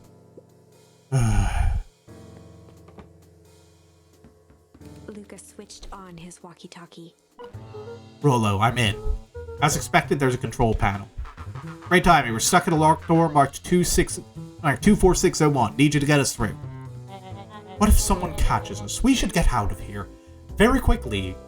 Like, this way, ideally, towards this door marked, security. It's secure in there. I'm not leaving my friend, Solomon. On the computer screen, a green cursor blinked in a password field. Surely you don't have a way to get around the password. Luca pecked out his best guess. Underground secrets. The screen blinked to life. Oh shit, we've tapped into the morphogenetic field, baby. We've got it all. Whole timeline. How the actual fuck did you just guess that? Oh, it's this absurd password Rollo heard when he was down here before. It's funny how someone arrogant enough to call themselves the Founder uses such a basic password. Like, he's just a real bitch. Thinks he's way smarter than he is. Like, just look at his face on that back wall. Like, look at his ugly, stupid mug, Solomon. Look at what an absolute rube that man is. Like, you know what? Before we leave, we should both take that portrait off the wall and take turns pissing on it. Just for fun. You and me. Bonding activity. What do you say? Anyway, let's move on. Or they were thinking several moves ahead, not expecting anyone to guess something so simple. These villain types always end up outsmarting themselves. They're just doomed to failure. Solomon's jaw clenched into a half-smile. Your powers of deduction are as impressive as your luck. Luca quickly scanned the columns for number 24601. Rollo, I think this should do it. Bingo bango, doors open. Luca, you never fail to impress. What is that slippery lout even doing down here? We have a friend whose mom is in trouble. We're here to get her out. I see. Okay, Luca, I think we're close. The next door's marked 13806. Once again, Luca scrutinized the numbers on the screen. In that moment of distraction, Solomon reached forward and pressed a large red button. Maybe this one opens the lock. Crap, we've got company. Luca, must go faster. One sec, I can't think with all this noise. He skimmed the screen with his finger. Here it is, 13806. Go, go, go. Curse these fumbling hands. My apologies, Luca. Don't beat yourself up. I know you're just trying to help. Yes, if you don't mind, I'm going to help over near this button that, labeled slowly descending ceiling spikes.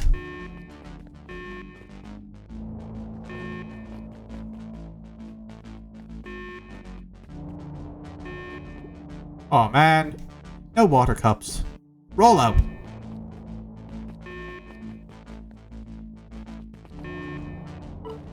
Rollo, are you okay? Rollo, come in. Mr. Kerr approached with a sneer and spoke into his walkie-talkie. You can turn off the alarms. They're trapped. With self-satisfaction, he called into the hallway. That, my dears, is a dead end. Nowhere to run. Rollo, where are you? Are you okay? Yeah, I think we lost him. Making our way back to Nellie's office. Okay, you two rabble-rousers are coming with us. Nope. Make a break for it. Did that little shit just kick me? Don't just stand there after them. Oh, like, that's another one of those callbacks. I get that. Okay, I think that worked. Roxy and Fitz have them on a wild goose chase. I am having trouble following what just happened. Like I said, it's good to have friends. Rollo, how long do you think Roxy can distract?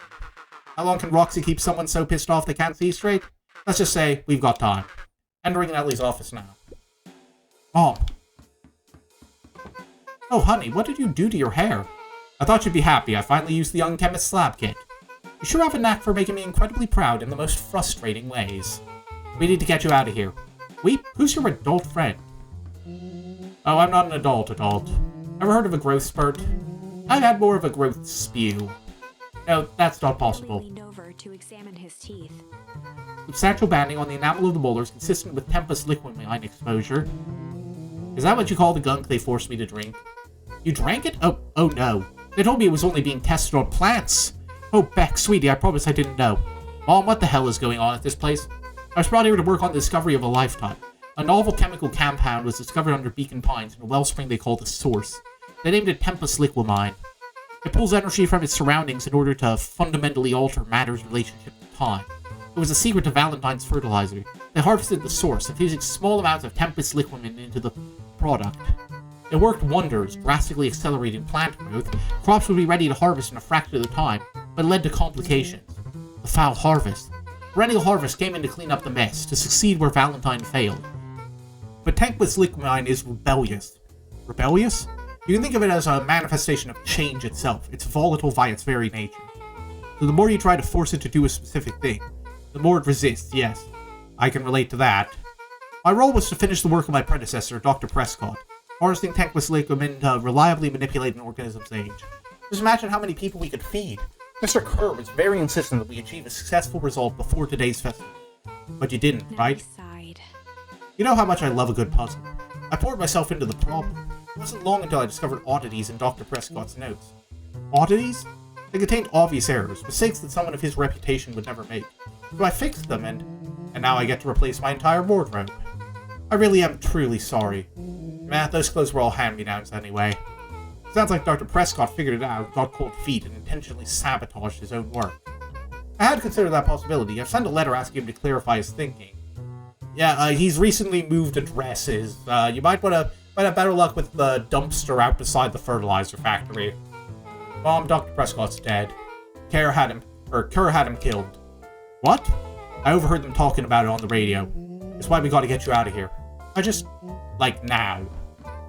Wait, the vial. I finally solved the chemical equation, allowing direct control of aging. Mr. Kerr picked it up just before you came. All the more reason we gotta hightail it. Luca, we got Dr. Modewell. Heading your way now. Roger that. Be careful.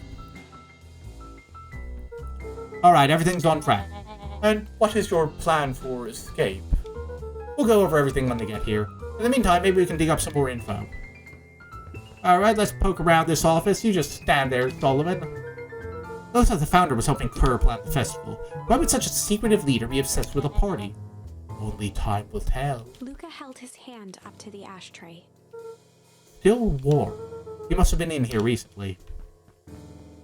Solomon, you shouldn't be smoking at that age. It'll stunt your growth. Luca tugged on each of the cabinets. Hey, this must be the good stuff. They're all locked. Perhaps he's not as careless as you suspected. Nah, he seems like a real fucko. Malice 80 proof whiskey. A hard drink for a hard man. Wow, even his alcohol is arrogant. Solomon muttered inaudibly. I should just smother you right now. What's that? I said I shouldn't bother you right now. Don't be silly, you're no bother at all. I can kind of see that in the sprite there. Let's see what else this bad boy has on it. Security system, time card logs, payroll. You know, for being so evil, this guy sure is boring. Solomon once again muttered under his breath. Just you wait. Huh? Oh, nothing. Alright, what else we got to poke around at? Anything else, or should we just talk to him now?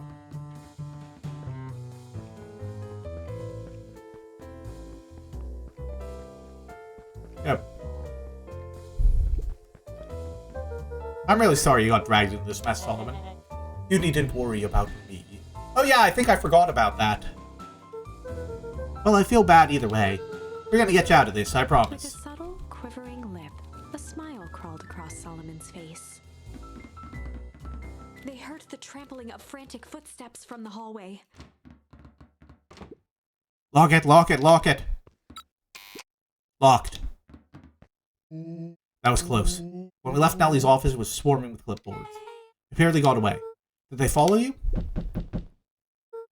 Rolo? Before we start tossing blame around? Is it possible someone ordered pizza? We'd love to hear your thoughts! Definitely not pizza. What now? Don't look at me, I'm officially retiring from the heist business. We're so sorry for the inconvenience. We just have a few quick questions. Just let me think. Can someone watch the door? Of course. Everyone else huddle up. Oops! I think this little caper has gone on long enough.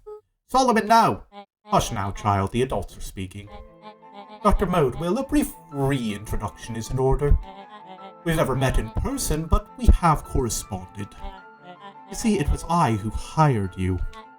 Solomon, the pathetic orphan child, the powerful and enigmatic founder, Sharper, the fallen progenitor who created this town. Perennial harvest, Valentine fertilizer, all connected by a single thread. Yours truly. But that's... Her eyes searched the floor in thought. Solomon watched eagerly, waiting for the flicker of epiphany. With a sickened look, she peered into his soul. Yes, now you've got it. Tempest Liquidman, you discovered how to reverse the process. Solomon clapped with genuine delight. Very good, Dr. Modewell, very good. Though, the discovery wasn't intentional. Solomon glanced down, examining his youthful form. And the effects went a little too far for my tastes. That's why you needed me to finish Dr. Prescott's work. Which you did admirably. Mr. Kerr, the vial, please. Kerr presented it with a theatrical twirl of the hand.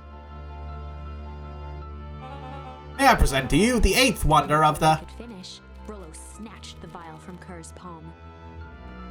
Yoink! Wow, this stuff sounds pretty valuable. Be careful, you fool!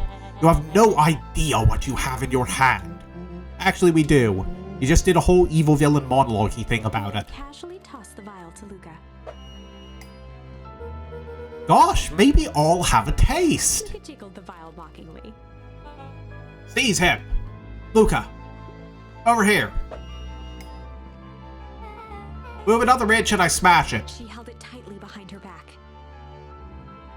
Solomon sighed, speaking in crisp, measured syllables. You have no plan. I'll smash it, I swear. Fine, risk killing us all. Or, if you're lucky, nothing happens. Then what? We capture you and grant you much less leniency. He pursed his lips with feigned sincerity. But I give you my word, if you hand it over now, none of you will be harmed. A deep uncertainty washed over Beck. You're a smart girl, Beck. But there's no shame in being outwitted by someone smarter than you. We both know there is only one way this ends. She looked to Nellie shakily. With a dispirited nod, Nellie sighed in defeat. Beck slowly approached Solomon. That's a good girl. Beck, don't do it. We can't trust that jerk. I'm sorry, he's right. Apprehension, Beck conceded. She swapped the vial somehow. Solomon pocketed the vial and brushed off his shoulder with a sharp flick. Mr. Kerr, you have allowed yourself to be humiliated by a group of children. Report to my office tomorrow for a performance review. The blood drained from Kerr's face. Of course, sir. But first, you have a speech to make. Trot out there and give me the introduction I deserve. And don't forget to smile. Yes, sir. And to think, all of this is thanks to the efforts of Mr. Van Horn. I don't understand. How is this all because of me? Ha! I said Mr. Van Horn, silly child. Dr. Walt Van Horn. Your father was always a thorn in my side. I offered him an opportunity to be a part of something great, but the fool was blinded by righteousness. He even broke into my laboratory in an attempt to sabotage my work. Solomon shook his head with gratification. But the universe has a funny way of correcting course. By meddling with a force he didn't understand, Walt showed me its true potential. As fate would have it, Luca, your father's dying act was to grant me eternal life. A muffled applause resonated faintly through the walls. That's the sound of an intercom being turned on, I think. Well, that's my cue. After the festivities and my subsequent ascension, I will return to deal with you all. Until then, I suggest you use this time to reflect on the magnitude of your failure.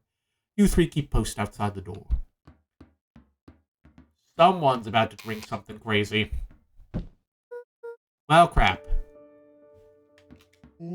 I can't believe Beck sold us out like that. I'm not sure she had any other choice. So what now? What's the plan? I don't have one. Of course you do. You always have a plan. Rollo. You just need some time. Rollo, it's over. We lost. Nellie was staring at the floor, deep in thought. Sorry, Luca. Give me a minute to calm my mind. Hey. I'm sorry, Luca. I did what I had to do. I know, it's just, we were so close. I've got a feeling that eventually Solomon will get what's coming to him. Time wounds all heals. Well, time seems like less of an issue for him now. Luca, there's something you should know. After Mr. Kerr locked me in that office, I had nothing but time and curiosity. I poked around a bit, hoping to find a means of escape, but found something else. A note hidden in a false drawer. What sort of note? Dr. Prescott must have sensed his time at Perennial Harvest was growing short. So he left behind a letter with the hope it would be found by his successor. It was a confession of sorts. He left it for me, but its contents... Luca, I think they were meant for you. What? Why? What did it say? It was about an incident with your mother. Dr. Prescott found her in his lab with a stolen keycard. There was an accident. She had been exposed to extreme amounts of tankless liquamin. The color dropped from Luca's face. She survived. Dr. Prescott decided to help her recover. He no longer trusted Perennial Harvest, so he kept her whereabouts a secret. Over time, your mother led him to reconsider the purpose of scientific discovery. Science is often at the vanguard of change, but that doesn't always mean it's right. He realized that no one should have control over something as powerful as time itself. I now believe that's why he began to intentionally sabotage his own work. And it cost him his life. That's a reasonable conclusion. Luca was overwhelmed with emotion. But if she's alive, where has she been? Where is she now? Oh, right, we forgot. Grant's out there. Oh no, we forgot Grant's out there. Chapter 8. Comeuppance. Ears still ringing, Gran picked herself up off the ground. Through the dust and smoke, she looked over to see Mrs. Fratelli helping Hiram Tolliver to his feet. She'd had to beg, borrow, and steal to acquire those explosives. How many nights had she spent visualizing how she'd use them to make things right? And now, her one shot at destroying the source, that damned hole that swallowed so much of her life, was gone. Oh, thank God you didn't blow it up. Traded for this jagged hole in a wall and a foolhardy shot at rescuing Rollo. I'm seeing the butterfly effect here. With Fratelli and Tolliver at her side, she stepped through. It was a strange feeling. The last time she'd stalked this maze of hallways, it was in a different body. They quickly rounded a corner to find a group of clipboards guarding a door. Something worth guarding is probably something worth seeing. She leapt forward, brandishing her cane. If her last chance at vengeance for things lost was truly gone, she would just have to fight to keep what she still had.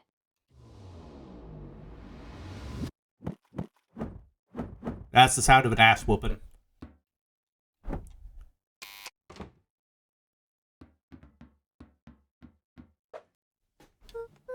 Gran, what are you doing here?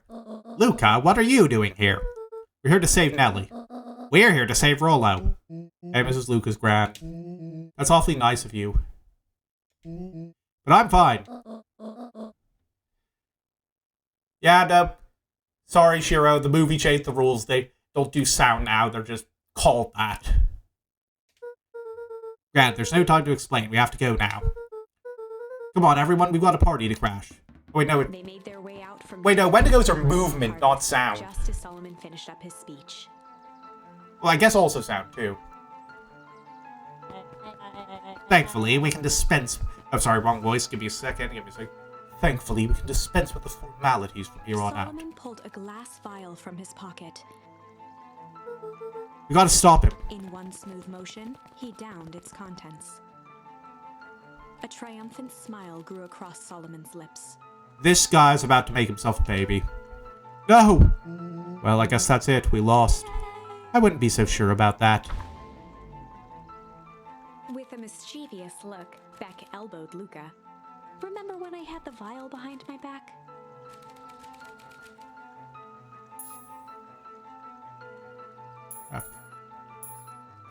I would check out the...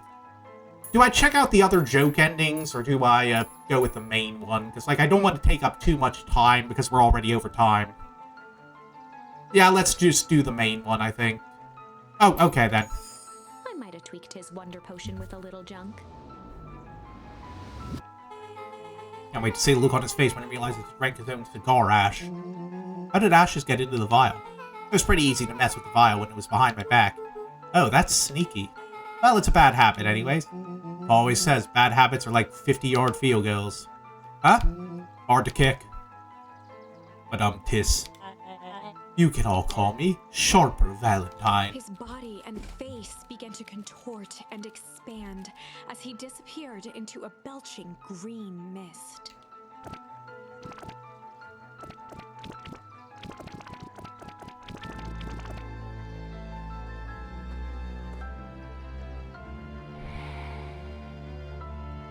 Oof.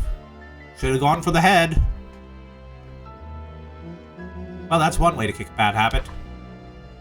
Guys, I think we committed a murder. As the last of what was once Sharper Valentine wafted into the air, the crowd began to disperse, still numb from what they had just observed. Sharper Valentine was gone for good.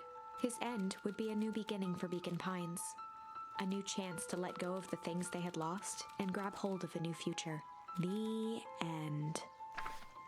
Well, I'd be lying if I said that wasn't a bit gratifying. Yeah, I don't see why we can't stay with this ending. You like a good note to end on? I won't stand in your way. Alright, fine. Let's try the other one and then do the proper ending. Malice. I might have tweaked his Oh, is that why the... with a little malice. This man's about to get so hammered. Malice? The whiskey from his office? Yeah, dude had an unfinished glass on his desk. Figured his grow juice could use a little hair of the dog. Is hair of the dog racist to say in this context? You can all call me Sharper Valentine. His body and face began to contort and expand. Yeah, belching green mist, we all know it.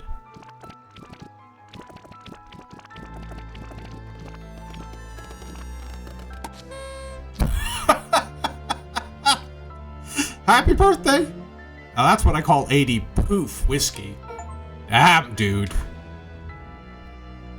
The crowd gazed in stunned silence at the now empty stage. The quiet was broken when William Kerr sprinted off stage and into the distance. He was never seen around Beacon Pines, or anywhere else for that matter, again. Watching the silhouette of Kerr disappear over the horizon, Luca began to laugh. It's given like the same vibes at the end of that one SpongeBob episode where the guy on the gorilla suit gets on a guy in a horse suit and rides off into the distance. First, a low chuckle that became uncontrolled, heaving laughter. Through his tears, he was vaguely aware that the crowd had begun to laugh with him. The end. That was unexpected. Perhaps a bit of an absurd ending for my taste, but who am I to say? I'm only writing the damn thing. Alright, fine. Real ending this time. I might have tweaked his wonder potion with a little change. Like pocket change? Your unlucky penny. Yeah, I plopped it into the vial when no one was looking. What's that going to do? No idea, that's the beauty of science. Now we observe. You can all call me Sharper Valentine. I feel like I've said that before a lot recently, and it usually didn't end well for me. Oh well, down the hatch. Yeah, green mitts, on with it.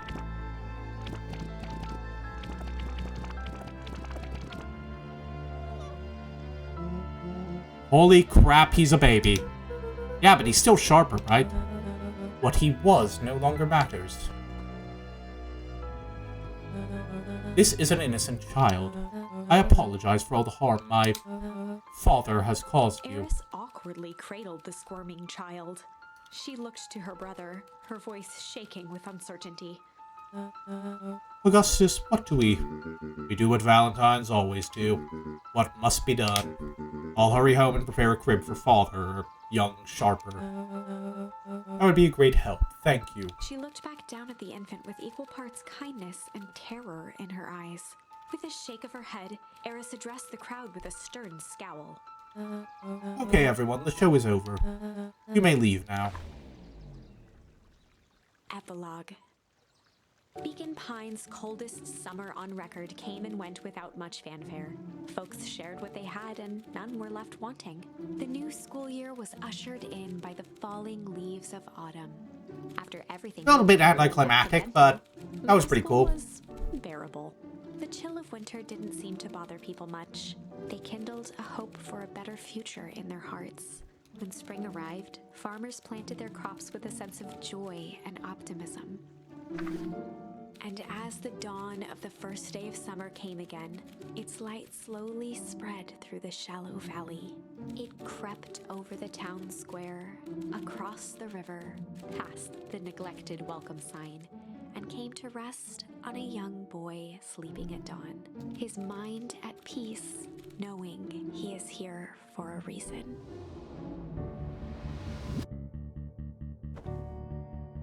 We did it!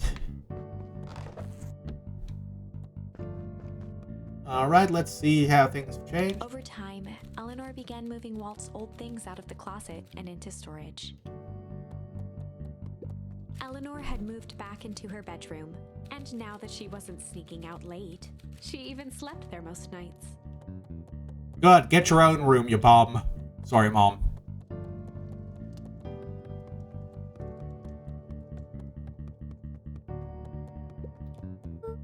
Mom, I'm ready to go now. You go on without me, I'll meet you there.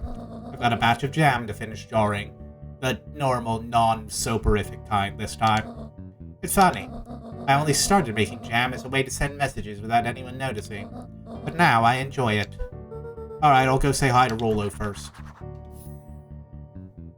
To the treehouse.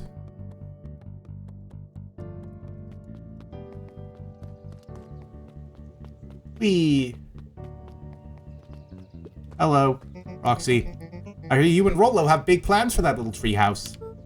Yeah, it started getting crowded after we revoked the max capacity 1 Rollo, 1 Luca rule, so we decided to expand. But at least we've got some help with that. How's the internship at Nellie and Alona's shop going? It's been great. I'm hoping it helps me get into the School of Agriculture up at State. Also, Nellie said she'd write a letter of recommendation, which would be huge. I just can't help but worry about leaving Rollo. He's grown up so fast, but he's still my little brother. Yeah, he had a heck of a growth spurt. I don't just mean grown literally. This morning he was up and finished his chores before I even had breakfast. Oh, so we never figured out how to reverse that then. Well, some of that might be his excitement about the treehouse renovations. Don't tell him this because it'll go to his head, but I'm really proud of that little punk. I'm sure he feels the same way, but he's just too dang proud to tell you. I know.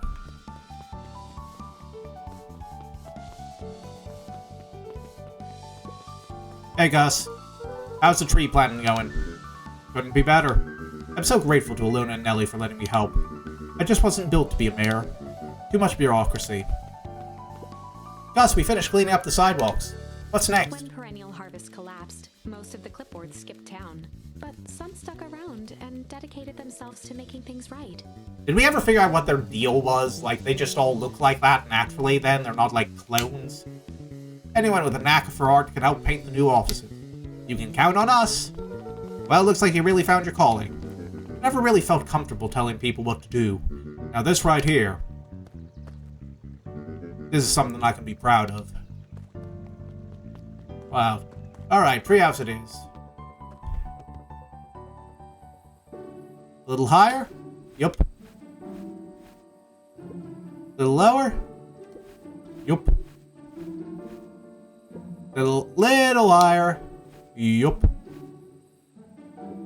I'm telling you, the angle isn't the issue. You need more power to the radio. Luca, there you are. Would you tell him it's not the angle? Hey, I'm not in charge of antenna redesign. Fine, fine. Iggy, just don't do anything drastic until we get back. Who, me? Dish, you're in charge while I'm gone. Yup. They'll be fine, right? They'll be fine. If we really want mission control to turn into something bigger and better, we have to loosen our grip a bit. You're right. Lead the way.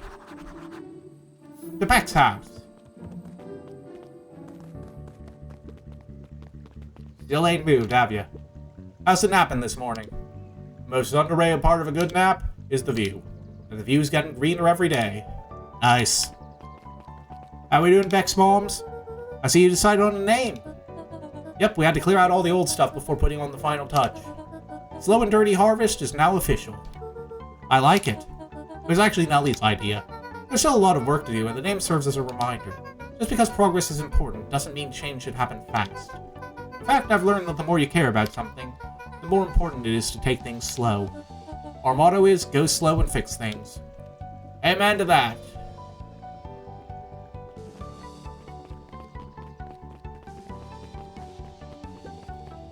How's the brat going? Young Mr. Van Horn? How's little Solomon Sharper doing? Young Sharper seems to enjoy nature more than I, so we do a lot of strolling these days. Oh yeah, that bit was funny. Has he, attempted to crawl out of his crib and plot world domination? Yeah. Thankfully, no. I spoke at length with Dr. Modewell, and she feels that Sharper's infant mind was not developed enough to retain his previous memories. For all intents and purposes, the child is unmolded clay. Yeah, that's what you think, and then you wind up at a... Wasn't it Sky High was the one where, like, the villain gets de-aged back to, like, infancy and has to grow up all over again? Let's hope he's a little nicer the second time around. That is the objective, yes? But really, all I can do is try and hope. 2 activities I am endeavoring to find less distasteful. Well, I think you're doing a great job. And the whole town is ready to help out however we can. I can't wait to teach him to throw a baseball. Eris did her best to ignore the tears welling in her eyes. That would be acceptable. How's the book looking? He looked to his friends with a thankful smile. After everything that could have gone wrong. Ah, that makes sense. I thought it was like... I never actually saw the movie, I just heard about that bit. Everything that did go wrong, we made it. The end. Closing her eyes, Miss Hatch took a deep, relaxing breath.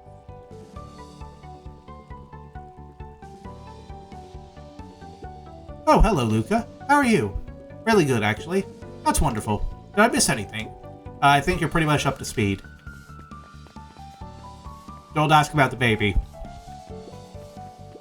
What's today's news that needs knowing?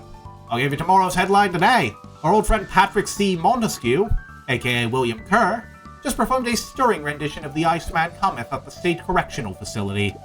I hear there wasn't a dry eye in the house. Well, I guess he has plenty of time to work on his craft. Oh, thanks for the reminder. Heading over there now. I'm glad you swung by. More follow-up questions for your story? Nope, I got everything I need. Thanks again for that. I sent a draft of the story to a reporter in Capital City, and they offered me an internship. Of course they did. You're an amazing reporter. I don't know about all that. Story about a phony corporation that picked up an entire town of people and moved them to cover up a massive illegal mine shaft full of incredibly hazardous chemicals sort of writes itself if you think about it. Just don't forget us when you become a fancy big city reporter. Capital City isn't that far away. I'm gonna have to come back from time to time to check in and see what sort of new trouble you've gotten yourself into. Sorry to disappoint, but my adventuring days are over. We both know that's not true. What makes you say that? Sequel, baby, gotta make that money! Ka-ching, ka-ching, motherfucker, call the reporter's intuition. Mrs. Fratelli glowed with a carefree smile. Is that your suitcase? That is 2 weeks of unencumbered tranquility. Excuse me? Would you be so kind as to take my order? 2 weeks of sand, margaritas, and forgotten obligations. Excuse me, I'd love to place an order. Mrs. Fratelli sighed with a zen-like calm. Just as soon as the lunch rush ends. I'll be a feather on the wind. You going on vacation? Your first time in years. And I've got you and your mom to thank. What's that? She didn't tell you yet? You two are gonna fill in for me at the diner while I'm gone. Just like old times. It's fine, I'll wait. Luca squinted at the faded photo of him and his mom at the I wonder if we can do the minigame here. Memories of that day came flooding back. Yep, we can actually do the minigame here. But, stream's running long, so let's not. If I really want to, I'll do the extra achievement stuff in my own time. Probably not worth streaming. Oh, right, gotta poke around and see everyone. Wow, back for seconds? If it's not too much trouble. For the longest time, I didn't understand the appeal of ice cream. It serves no purpose, other than to be briefly enjoyed and then it's gone. But it's pretty tasty while it lasts. I'm inclined to agree. Hey Luca, can you tell Roxy I'll be free in an hour? Sure thing. My dad's making me stock the shelves for the summer. He said it builds character. I think he meant to say it builds calluses. Builds character! Yeah, it builds something, alright. Luca, can I interest you in a delicious apple? Yeah, that's right, we still need to talk to you about your candy He shelf. playfully waggled an apple. No thanks, just saying hello. Well, hello then. I told your mom we need a new crate of jam? Already? It's funny, I used to hide this stuff in the back, terrified that someone would find out about our secret messages. Now everyone's get their hands on Eleanor Van Horn's famous spy jam. I'm coming back for the candy shelf, motherfucker. Oh, coffee shop. Gotta stop at the coffee shop, too, if we're gonna talk to everyone.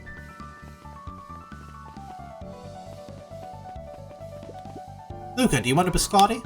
On the house? I don't really have time. There you go, you gotta come and see this. I finally did it. I pulled the perfect espresso. Ah, Lumi. If I didn't know better, I would think you're proud of something. As if. No. Yeah, the town's great. It's too late. You're now officially a person that cares. No, run away before it's too late. Alright. Head down this way. Oh, let's take a look at... wonder if we have anything to remark on the statue. It's like... let's drop in the library, of course. Gotta say hi to everyone here. Over the school year, Kato and Bert had become close friends.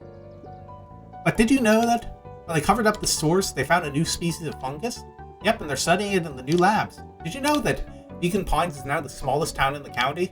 Yep, close to the population before Perennial Harvest moved in. It typically went on like this for quite some time. Glad they're having fun. I can't believe it's over. Yeah, the town's really starting to turn a new leaf. Town? I was talking about Hank Atomic. I just finished the last issue. How was it? It's great as always. Hank finally returned to Earth. But I just feel weird now. Weird can be cool. It just means you're ready for something new. Any suggestions? You could ask Mrs. Hatch about what she's always reading. She seems to really enjoy it. Maybe I'll do that. Alright, heading upstairs. Go talk to Bird Girl. I don't remember Bird Girl.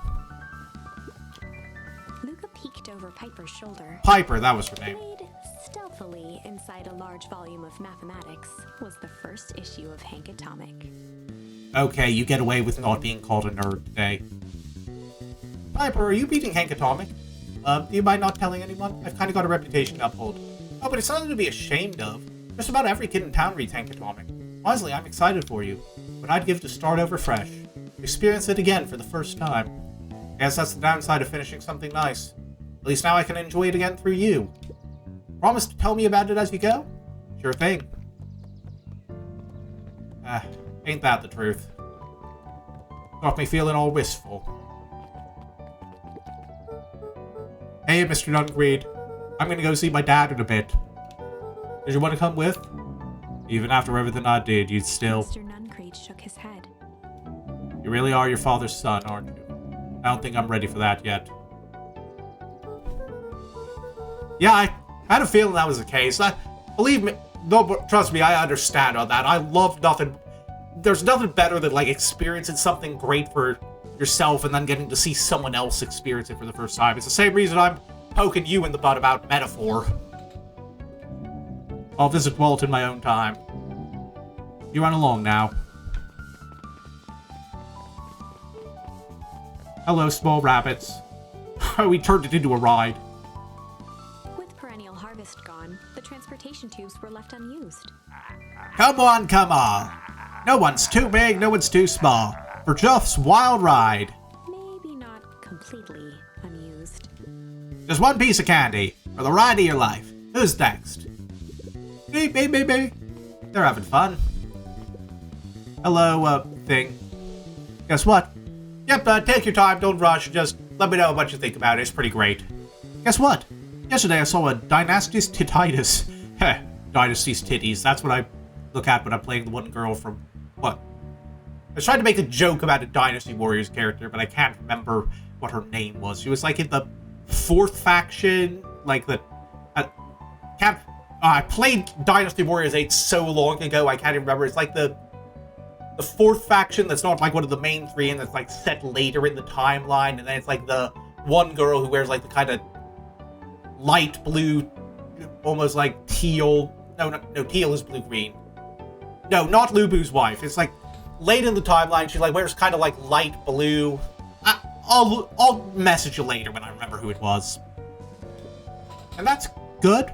It's great. I haven't spotted one of those in years. At this rate, Beacon Pines is going to become the bug capital of the county.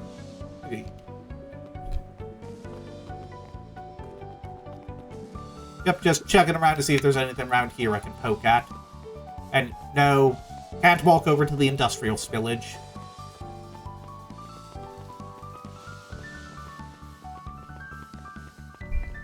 Oh, good to know.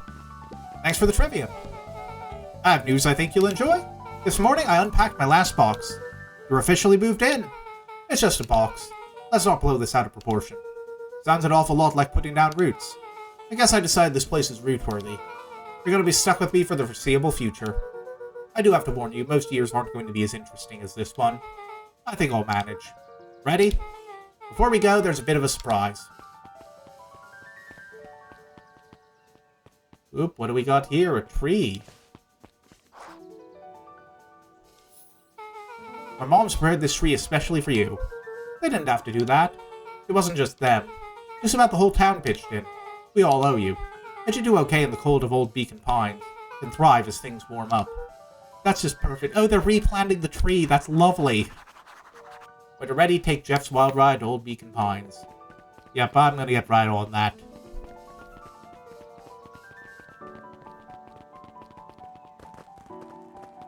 Heading down.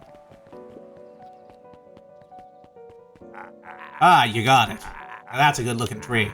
Being a special occasion and whatnot, this ride's on the house. You're gonna want to hang on tight to that little tree. Yeah, like, this is great.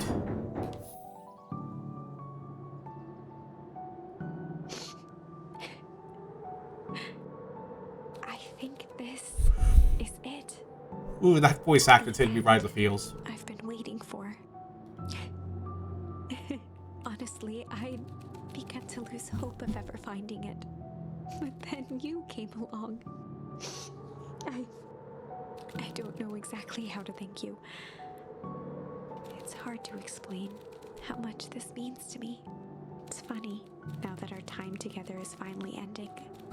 I'm at a loss for words. Let's just watch the end together. Done. A good little tree. The best little tree. Thank you, children. This means a lot. Yeah, thanks for everything. Shucks, I only did what any super awesome best buddy would have done. We should probably give you some time alone now. You good? Yeah, I am. It's been a while, dear. How are you feeling? Everyone keeps asking me that. I'm fine, really. Paul always says the only thing fitter than a fiddle is a cello. I feel like a dang cello. Well, if you ever stop feeling like a cello, I'm here for you. I know, you don't even have to say it. You two make an awesome pair. Excuse me? We're a trio now. Yep.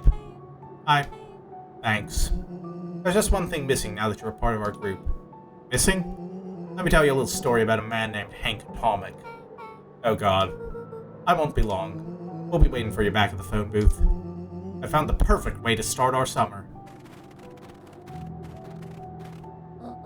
You've got some good friends. I'm so proud of you. Your father would be so proud. I know. Mom, can I ask you a question? You ever dream about Dad? Not a night goes by that I don't. Were you ever afraid that you're going to forget him? Forget what he looked like? Forget his voice? No, because so much of him lives on in you.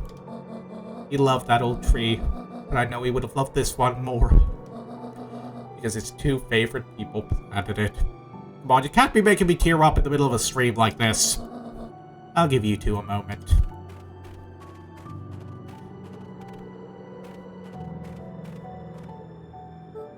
Hey, Dad. Dr. Modewell says that over the next few years this place should warm up, so you won't have to be so cold for much longer. I think I finally understand why you left that night. There were things you believed in. Big things. Those beliefs were the things that made you, you. If you wouldn't have stood up to Sharper, stood up for what you believed in, you wouldn't have been the same person anymore. You had to go. But that didn't mean you loved us any less.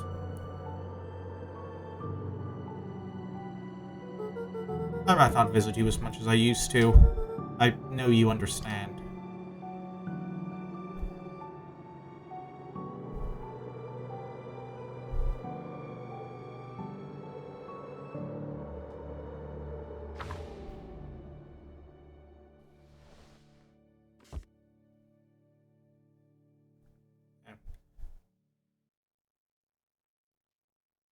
Heck of a book.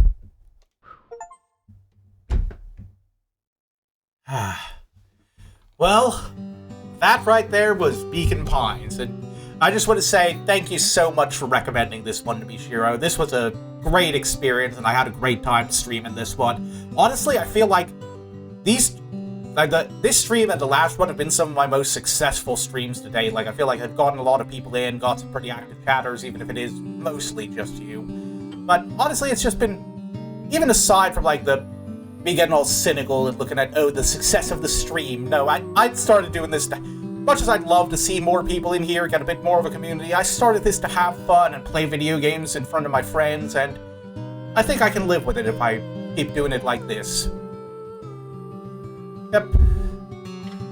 But yeah, had a lot of fun. I feel pretty proud of myself. I guessed a lot of the twists along the way, but I think that's less aside of me being smart and more just this game was well written and good at placing the hints around.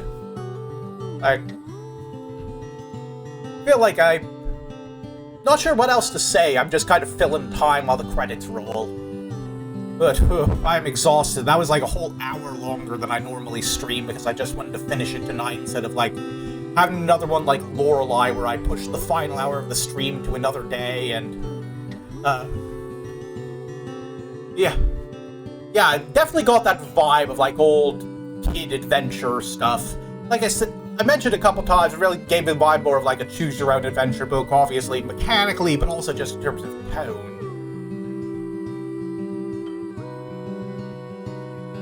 And that's bringing back some memories right there. Oof, that's a lot of names. Yep, I bet it is. Probably don't point it out, shouldn't be doxing you. But I'll keep an eye out.